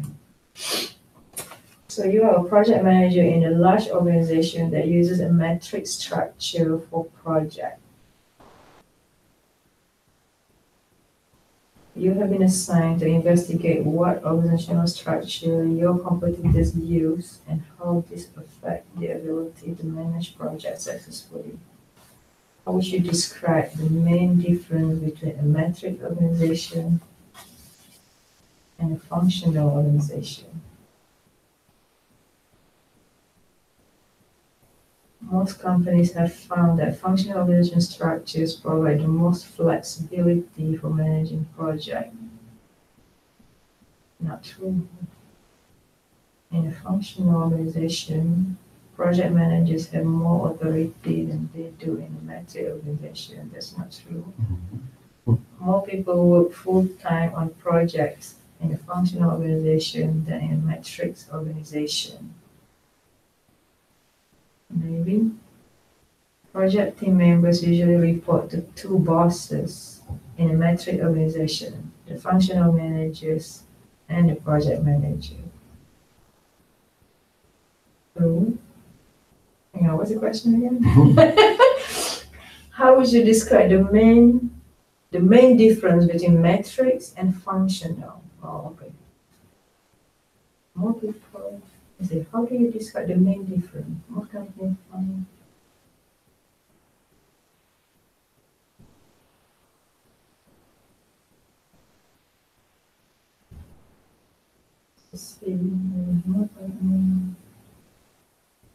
C. Well, C may or may not be true. Hang on, more people work full-time on project in a functional organization than in a metrics organization. Oh, yeah. More people work full-time in a project because they are under that than in a metric. So may not be true, huh? Yeah. Project team members usually report to two bosses in a metric organization, the functional manager and the... Oh, okay. So D is the answer? Yeah, D is the answer. It's funny because basically the first couple sentences in this thing really have nothing to do with what they finally ask us. They ask us, what's the difference between matrix and functional organizations? And first two are definitely not true. The third one may or may not be true. Fourth one's true. We have two bosses. We got a functional manager and a project manager. For some reason, I was thinking that under functional, because in a metric, you may have to borrow resources from this. For some reason, that's why I was thinking, oh no, yeah, under functional, maybe they were full, not necessarily, yeah, not necessarily, okay. Yeah. Tricky. And another real long paragraph. Let's see, what does it say? What should the project manager do? Is the final question. What should the project manager do? The project is in planning when three stakeholders come to the project manager asking for information on the company's new project management methodology. They want to know where it came from and why it's different from the way they currently manage projects. These stakeholders are also friends of the project manager, and the entire group has worked together for years. Well, that's nice to know, but probably nothing related to what they're going to ask. Project is using new terms like corrective action that are making some stakeholders nervous, as they are unsure whether the way the project will be managed is going to change along with these new terms. What should the project manager do? Notify the project management office, advise the stakeholders that she will keep them in communication loop for the project, supply a list of new terms and their definitions, make sure she maintains her authority as project manager even though the stakeholders are her friends. One where, well, except for D, I think all of these are not bad things to do. The project is in planning. In planning. Everything with company asking for information on the company project management.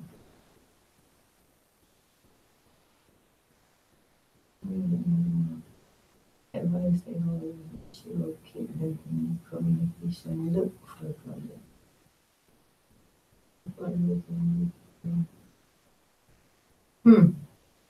B or C? B or C are good, but in this case, since this just, all these new terms and everything just came out, they actually went with A, notified the PMO, because it could be that other people have need some help with understanding these new terms and definitions. So we might do B and C, but they wanted us to first go to the PMO and let them know that. Well, there's no PMO. Well, yeah, that's a hard one, because if we didn't have a PMO, yeah, then we'd probably do B and C. But somebody has told us we're going to use this new project management methodology. So it's kind of implying, I guess, that there must be a PMO or some new project management methodology. Oh, so maybe it come from PMO office. Yeah, and apparently it wasn't real clear. I mean, they're worried about what does corrective action mean. Mm-hmm. Okay. Cool. A little trickier one. Yeah. What is the primary role of the stakeholders on the project? Provide input to the project manager to communicate with the project manager and other stakeholders, to communicate among themselves, to communicate with the project manager when something goes wrong,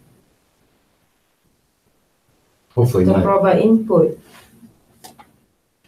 Huh? What are you gonna say? I was gonna say, hopefully not D. We don't want to just hear from them when something goes wrong.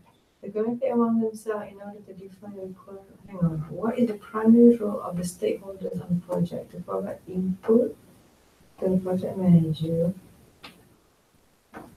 to communicate with the project manager and other stakeholders. The primary role to communicate among themselves in order to define the requirements.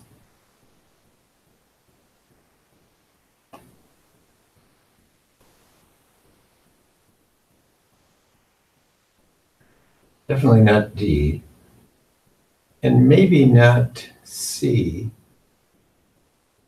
If they're communicating among themselves. Project manager at least need to be involved. Should be, yeah. Actually, I think B comes out to be a good one for this, because if they're just talking to us and not talking to other stakeholders, especially if we got, say, 2 or 3 customers. To communicate with the other with the project manager and other stakeholders. So stakeholders could be Could be our project team, could be multiple customers, could be a lot of different groups. If we have multiple, vendors or your development partner. To communicate with the project managers and other stakeholders. Also, so they communicate with everybody, Yeah. not just the project manager. Right. Okay, so B. yeah, so B works out well for that one. Okay. Understanding the culture, or who's the, on you? Understanding the culture, policies, and procedures of the organization in which the project is being performed is most challenging in agile organizations, small organizations, global organizations, or manufacturing organizations. By the way, Global? yeah, global is correct. The capital MOST, you may not see in the exam.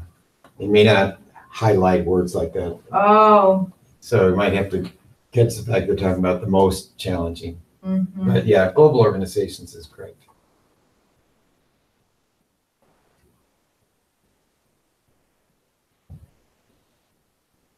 Maria Gonzalez is a project manager at a consulting company. The company regularly builds teams to create products for clients. When the product is delivered, the team is dissolved and assigned to other projects. What kind of organization is she working for? Hang on. Project manager for a consulting company and built teams to create product for clients. When the product is delivered, the team is dissolved and assigned to other projects. Project oriented, functional, strong, project oriented. Yeah, project oriented is correct. Wow, I'm taking a long time for each one of Oh, those. that's good though. Coming up with good, most of the time, good answers. So that's good. Sometimes I may not have enough time for the. Well, you're going to get more and more familiar with this. I know you just had a chance to read over. No, yeah, I have to read twice. Yeah. The project manager should have the following skills: software development, coding skill, knowledge of governing and regulation, project management, leadership, strategy, and business management skill. See? Yes, he is good. The talent triangle. They call Yeah, it. yeah, I remember that. I was Yeah. thinking. Yeah. Project development lifecycle can be predictive, incremental, iterative, all the above.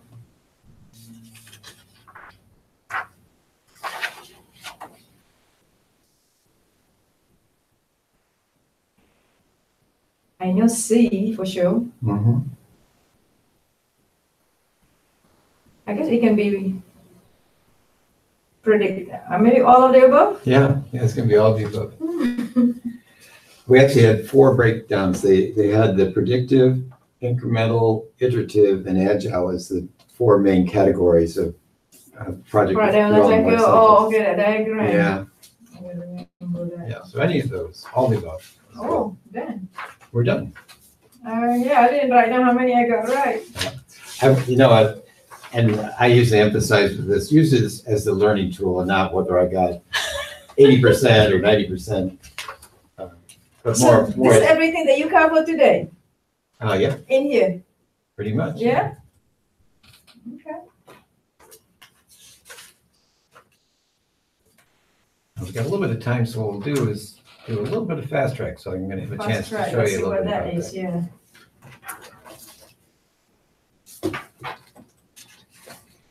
And since I don't have it in front of me, I'm going to open up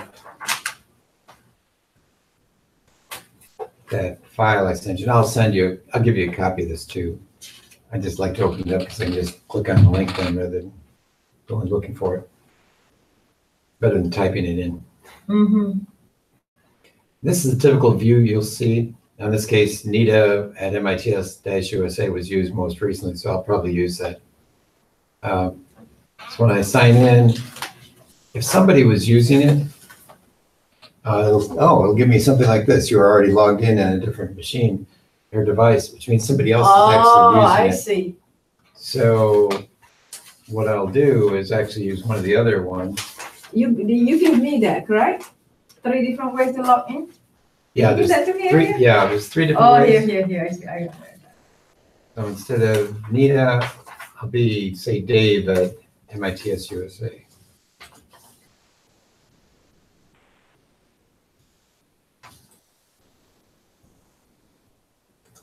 As I can copy it, copy.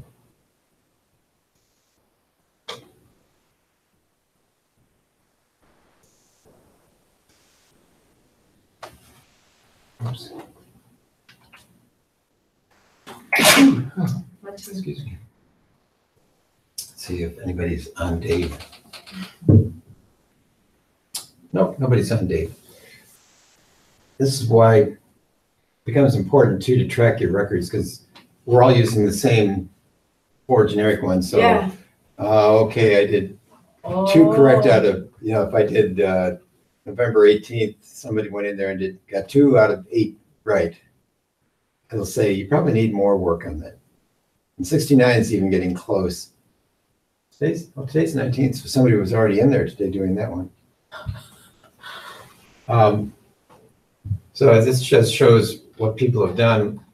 At the very top here, this is the dashboard, and then there's exam simulation, which right now I wouldn't worry about. This is the full 200 question exams. Uh-huh. Then we have focus tests. This is the one I would use right now. And we got it by process group, which right now I would say don't worry about doing it that way. But knowledge area is the one you could use. It's got the 10 knowledge areas, but also there's this one called PM framework and processes, which is basically what we covered in those first couple chapters.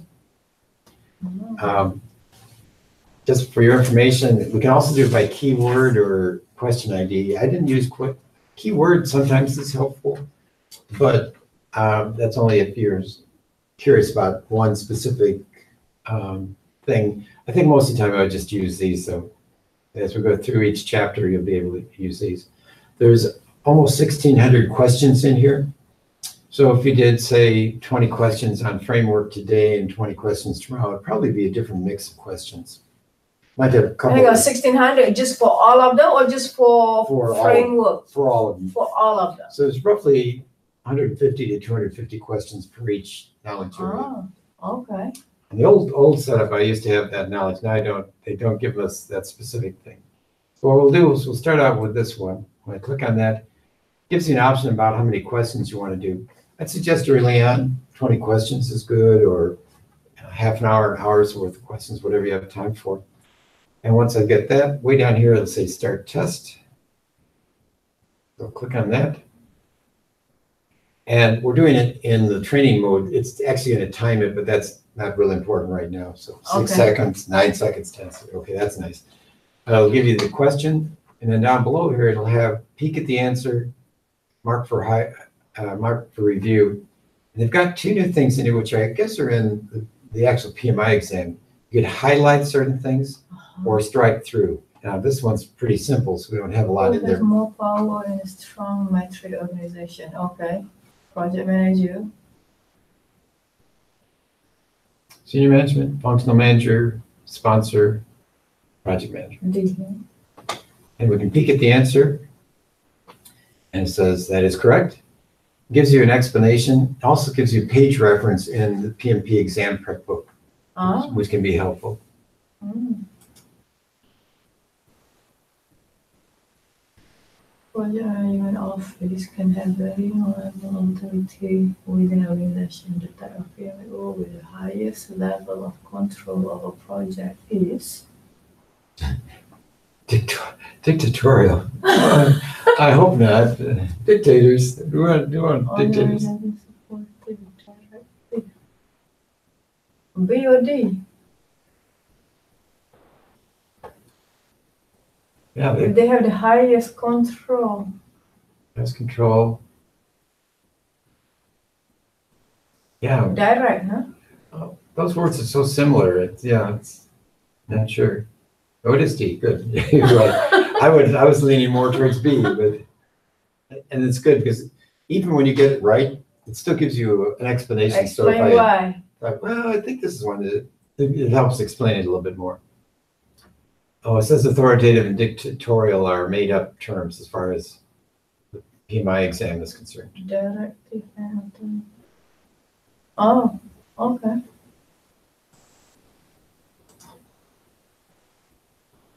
Which of the following best describe the role of project management office? This role can vary from an advisory capacity to a full authority. It supplies project managers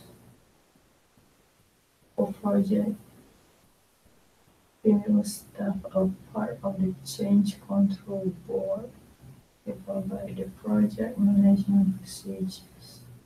Which of the following best describe? They provide the project It's interesting managers. because all of these are true. Correct. The So, one that's the best one. yeah, it's the best one.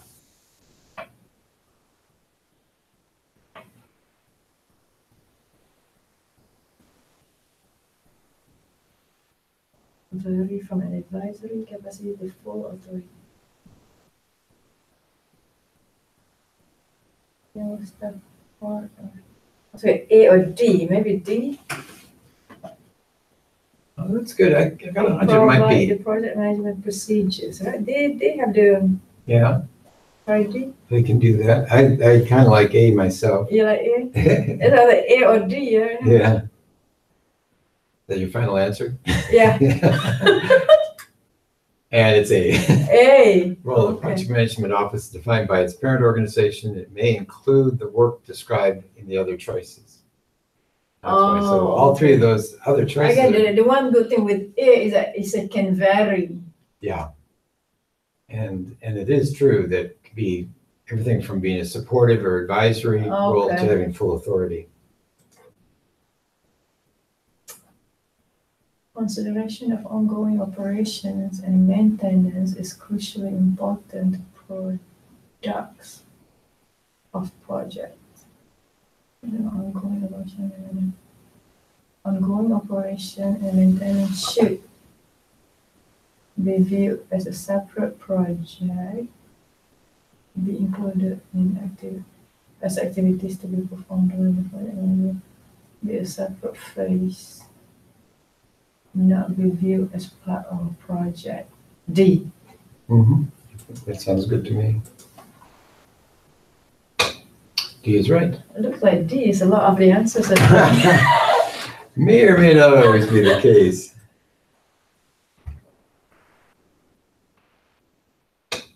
Which project management process group generally takes the most project time and resources executing? Planning. Hang on. Which project management process group generally take the most project time? Executing? Yeah. B? Yeah. And this is a good example. Design and integration are not process groups. We have the 5 process groups. Initiating, Oh, yeah. planning. So Oh, yeah, kind of okay. knock it down to executing and planning, but where do we spend the most? Well, in Yeah. executing. Okay. Yeah, that is correct.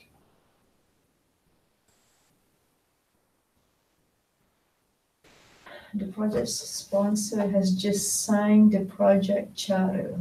What is the next thing to do? Project sponsor has just signed. Start to create management plan, start integrating, change control, begin to complete work packages, validate scope.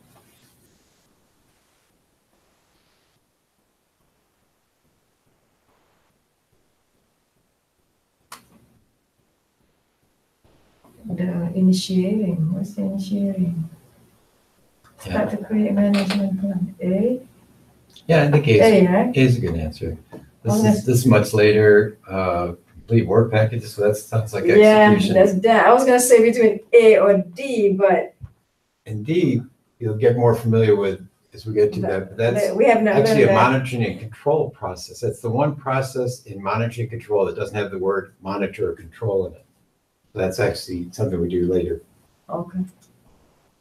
And A is correct. We mentioned some of those others for later.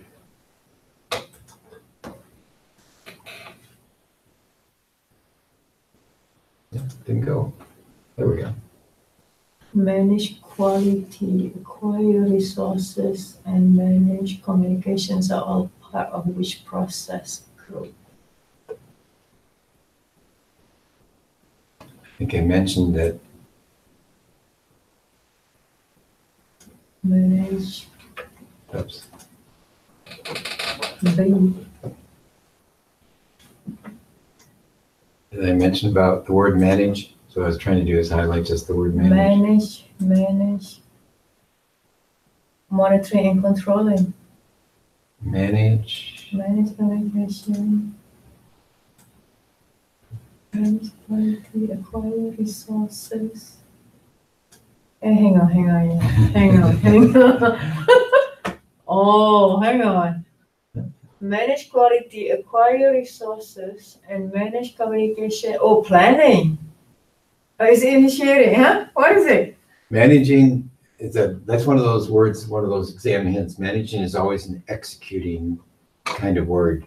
So we're doing the work. We're managing the quality. We're managing communications. Oh, That's why if you look at the chart there, where? the 49 processes. Actually, I'm going to give you a handout later that I highlight this, but if you look down the executing, Management. manage quality, manage project knowledge, direct and manage project work, and just follow down. The word manage shows up quite a few times in there. Oh, That's going to be one of those. manage. Yeah. Manage is going to be executing. Because first I say, hey, they just when you do all those things, I executing. Oh, manage. So that is executing. Yeah. Manage. Now where else manage? Monitor. Oh, so that's the monitor control. Oh, okay. So the process is as a Yeah, manage and control. planning, plan. Oh. Yeah. So plan is often in the planning processes. Con- Manage is often in executing processes. And Conduct control or and then monitor. executing. Control or Okay. monitor are actually in 11 of the 12 monitoring control processes, and the only exception is that one that's called validate scope. What is that validate scope? So you do that under That's monitoring under and scope. control, validate scope.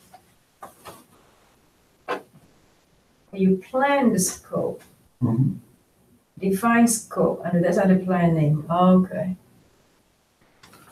Yeah, I was just looking up here. So control, monitor, control, Ah. except for that one. So that's the one Validate exception. scope. Validate scope Okay. doesn't have either of those two words in it. Executing, manage. Okay, and conduct. Yeah, manage, Conduct. manage, a bunch of manages in there. Ah. Then up here, there's lots of planning ones. So plan, scope management, develop a plan. Okay. Okay. Good to know. little, yeah, there's a little exam hints, so that if that word pops up, okay, this one's probably gonna be execution then.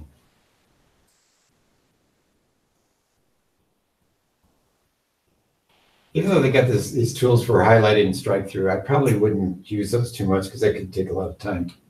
Yeah, because I remember doing in the test, I think about how to take the test, you can highlight. Yeah, what do you do? You Or you just try, if something is not that can strike through if important. it's not important, Okay, highlight if it is important, see if I can do it. but it's not that easy to do. No, Take time. So Yeah. the easier, the one that you want to do for sure is mark so that you can come back. yeah. Now, this was one of those long paragraphs. I think that might be more Is helpful. Is that a way later on you can just go back to pull only the one that you mark? Is that it? When you, let's say you do your exam, you finish everything, you want to go back, review certain thing, you just pull, you can pull, there's a way to pull the one that you mark, is that? I don't think it would stay. I got a hunch No? it's just there while we're doing this one. Oh, is that right? So if you want to go back later on? I don't think this would hold that. I'm not sure of that, but I'm not quite sure. Can you go back to the question number 7 or 6, for example? Let me go back, yeah. Or previous? Oh, it did hold It it. did hold, right? Well, it did, at least in fast track. Now, I don't know whether it's gonna do that In the exam? in the exam. I thought I remember you can, they say. You can mark, Yeah. review. Well, maybe we'll keep it then. So which of the following is the most appropriate thing to do during the planning process group? Excuse me, I'll be right back. Okay. I'll let you think about that. Okay. Which of the following is the most appropriate thing to do during process? Increase the effectiveness of processes using the product deliverable. Planning process group. Look the possible positive and negative interactions from the other project that could affect your project. The recommendation management plan based on the deliverable, review industry standard relevant to your project. Which of the following is the most appropriate thing to do during planning?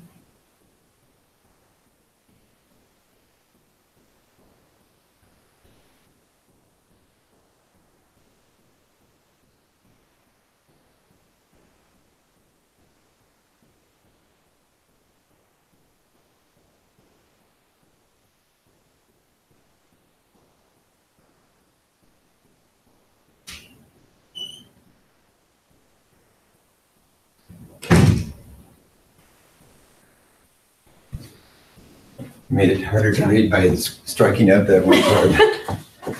I wonder if I can unstrike it.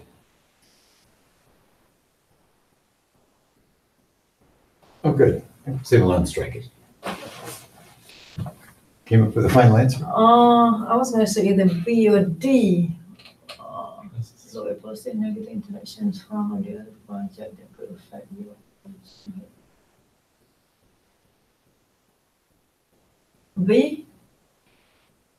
And you say B? Look for positive, negative interactions from and to other projects that could affect your project. I know it's not A and C.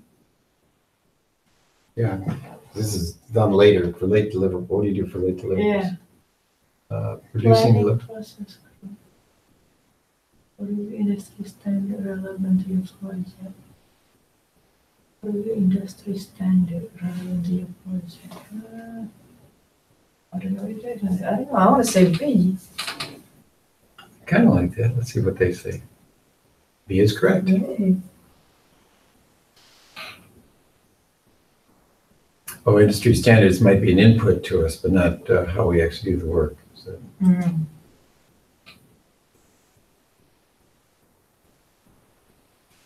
Project team is discussing the benefit and drawback of working on project within the organization now that it has become project oriented.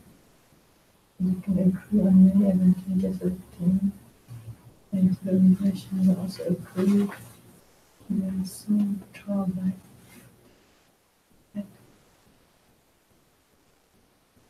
In a project-oriented organization, the project team report to the many managers, report to the functional manager, There's no loyalty to the project. Will not always have a home. In project-oriented organization, the project team.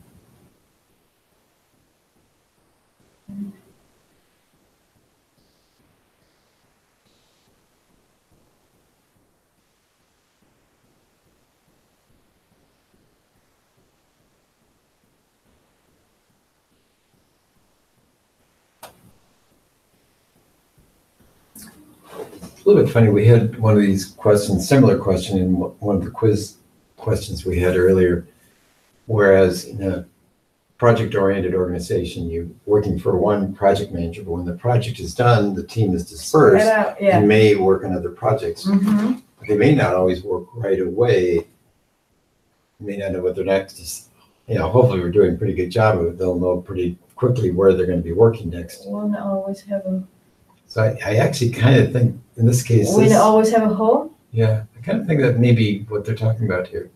So No loyalty, that could be too. well, we want them to be loyal to I know you want them to be. Report to functional.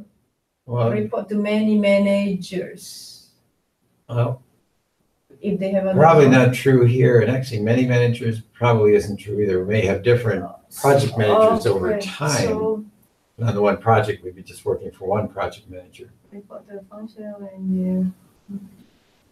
They may report to functional manager, but borrow for this project.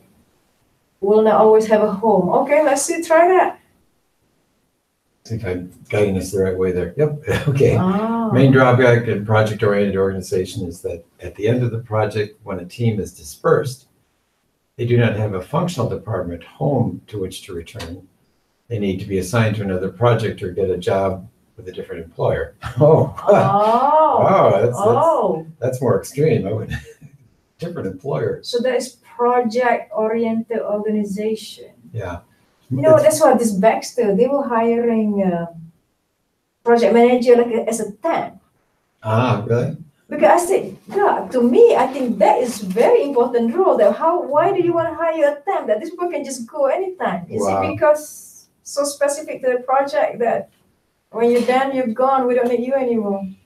That sounds like that no loyalty to the project. I would have no loyalty to the Baxter if that was the case. Wow. Yeah, that's what I understand. Because to me, project manager is important. That's critical. They want to retain. They want their own people, isn't it? I would think you want people with experience and But there are a lot of project manager position that I saw. They hire like a contract base. now, if it was contract to hire, maybe I No, could see not contract to hire. Unless they want to evaluate. This is the only thing I'm thinking. Is maybe they want to evaluate first to see whether this person is a good fit or Yeah. not. That's why they hire as a contractor. I think that's what a lot of companies are doing nowadays. You're hiring people as contractors to kind of do further evaluation of them and see whether they're good or not. Then if they're good, they may Then go they ahead and hire offer a them a permanent permanent position. position. So that's the purpose. They do it that way. Yeah, it's kind of, I think some companies are doing that kind of as another way of filtering. If Yeah. this person's okay, but not quite what they They want, don't know for okay, sure. we'll let them go after 6 I mean, months. yeah, I hear also that they say, those companies, they hire only if you work there as a temp, then they may hire you permanently. Ah. So maybe to evaluate more than, okay. So a project manager has little project experience, but she has been assigned as project manager of a new project because she will be working in a metric organization. Only the project she can expect communication to be to automate, open and accurate, complex, simple. What? Project manager has a little project experience, but she has been Make it a little bigger. assigned as a project manager of a new project because she will be working in a metric organization. To complete the project, she can expect communication to be up to automate.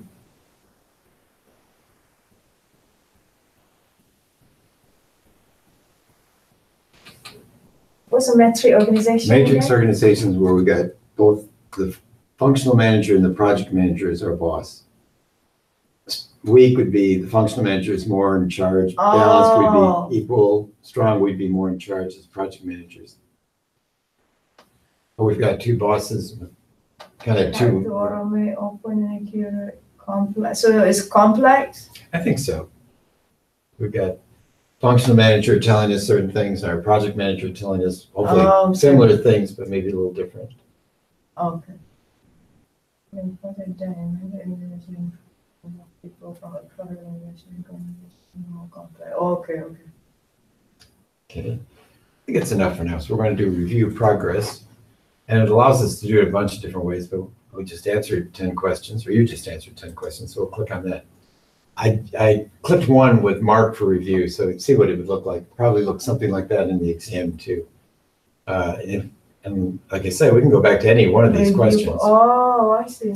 When you get done with the actual exam, you got 200 questions. It'll have 1 through 200, and you can go back. So you can select the one that you mark. The ones you mark, though, like in this case, you mark that Okay. one. Not that it's real critical, because I think we're okay with that one. Okay. You go back and review again. And when we're all done, like we are now, we'll go ahead and score it. And they'll say, you sure want to do this? Yep, we'll do it.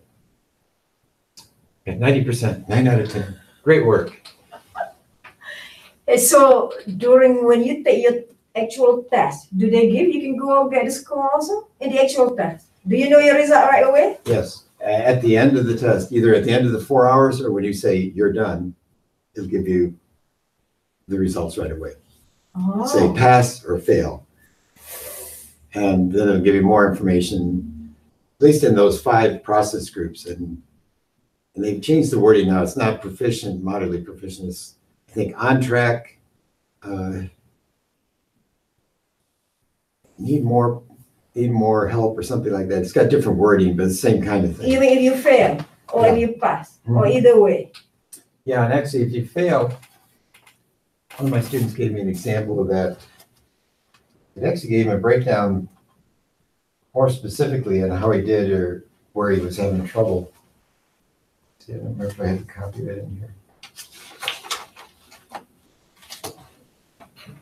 It gave this kind of thing, so it basically gave more of a percentage by now. So by this one's process 17 group. out of 26, you got 65% correct. This is the real test here? Yeah, that was the example of something they got. There's another sheet which I didn't bring that shows. You mean you can even print? You can print this when you are there when you're taking the test? You might be able to if you can't. With the printer there? They might have a printer. You know, if you pass, they will print up a temporary Certificate? certificate saying you passed, notarize it, and give it to you. And then PMI a week or 2 later would send you in the mail your actual fancy certificate. A couple more things on here. Now, again, this isn't important right now, but if we could actually click on review test and go back and look at those questions again. Mm-hmm. You have to do it right at the same time. Yeah, for On that in the same practice. day. Yeah, Okay. when you're in the practice mode here. Okay. Now, it told us how much time we took per question. We weren't rushing it, so not a big deal. Total time we spent, and for the 200 questions, it would say it would take us 7.2 hours. Right now, we're studying it, so that's not I important. can't see very well. I cannot. But later, that's going to be, Oh, Become a little more okay. So you need to improve that. yeah, like I said, we can click on review test, and it would show what we answered and what the right answer is. So that one, that's fine. I go back to review results just to see which one was, well, it doesn't show which one is wrong. Oh, Incorrect. incorrect. Oh, number 3. Okay. And go back to number 3. Oh, the PMO. Yeah. And very, okay. So it can show us that, and actually we got, rather than a hint, now it calls it an explanation, but basically it gives you the same thing, Yeah. same information why this other one would be better. Wow, so this is good. I think this is pretty helpful. So if you get 100%, hang on, so this is just for each chapter, but the one that you practice, the practice test, is it under using this program also to practice for the exam? And it'll actually be showing a lot of the same questions, which I don't want to review anymore. I want to click on that. Answer. We're done. Where am I? Oh, I'm not seeing the top of this. Oh, because I made it bigger. Oh, there we go.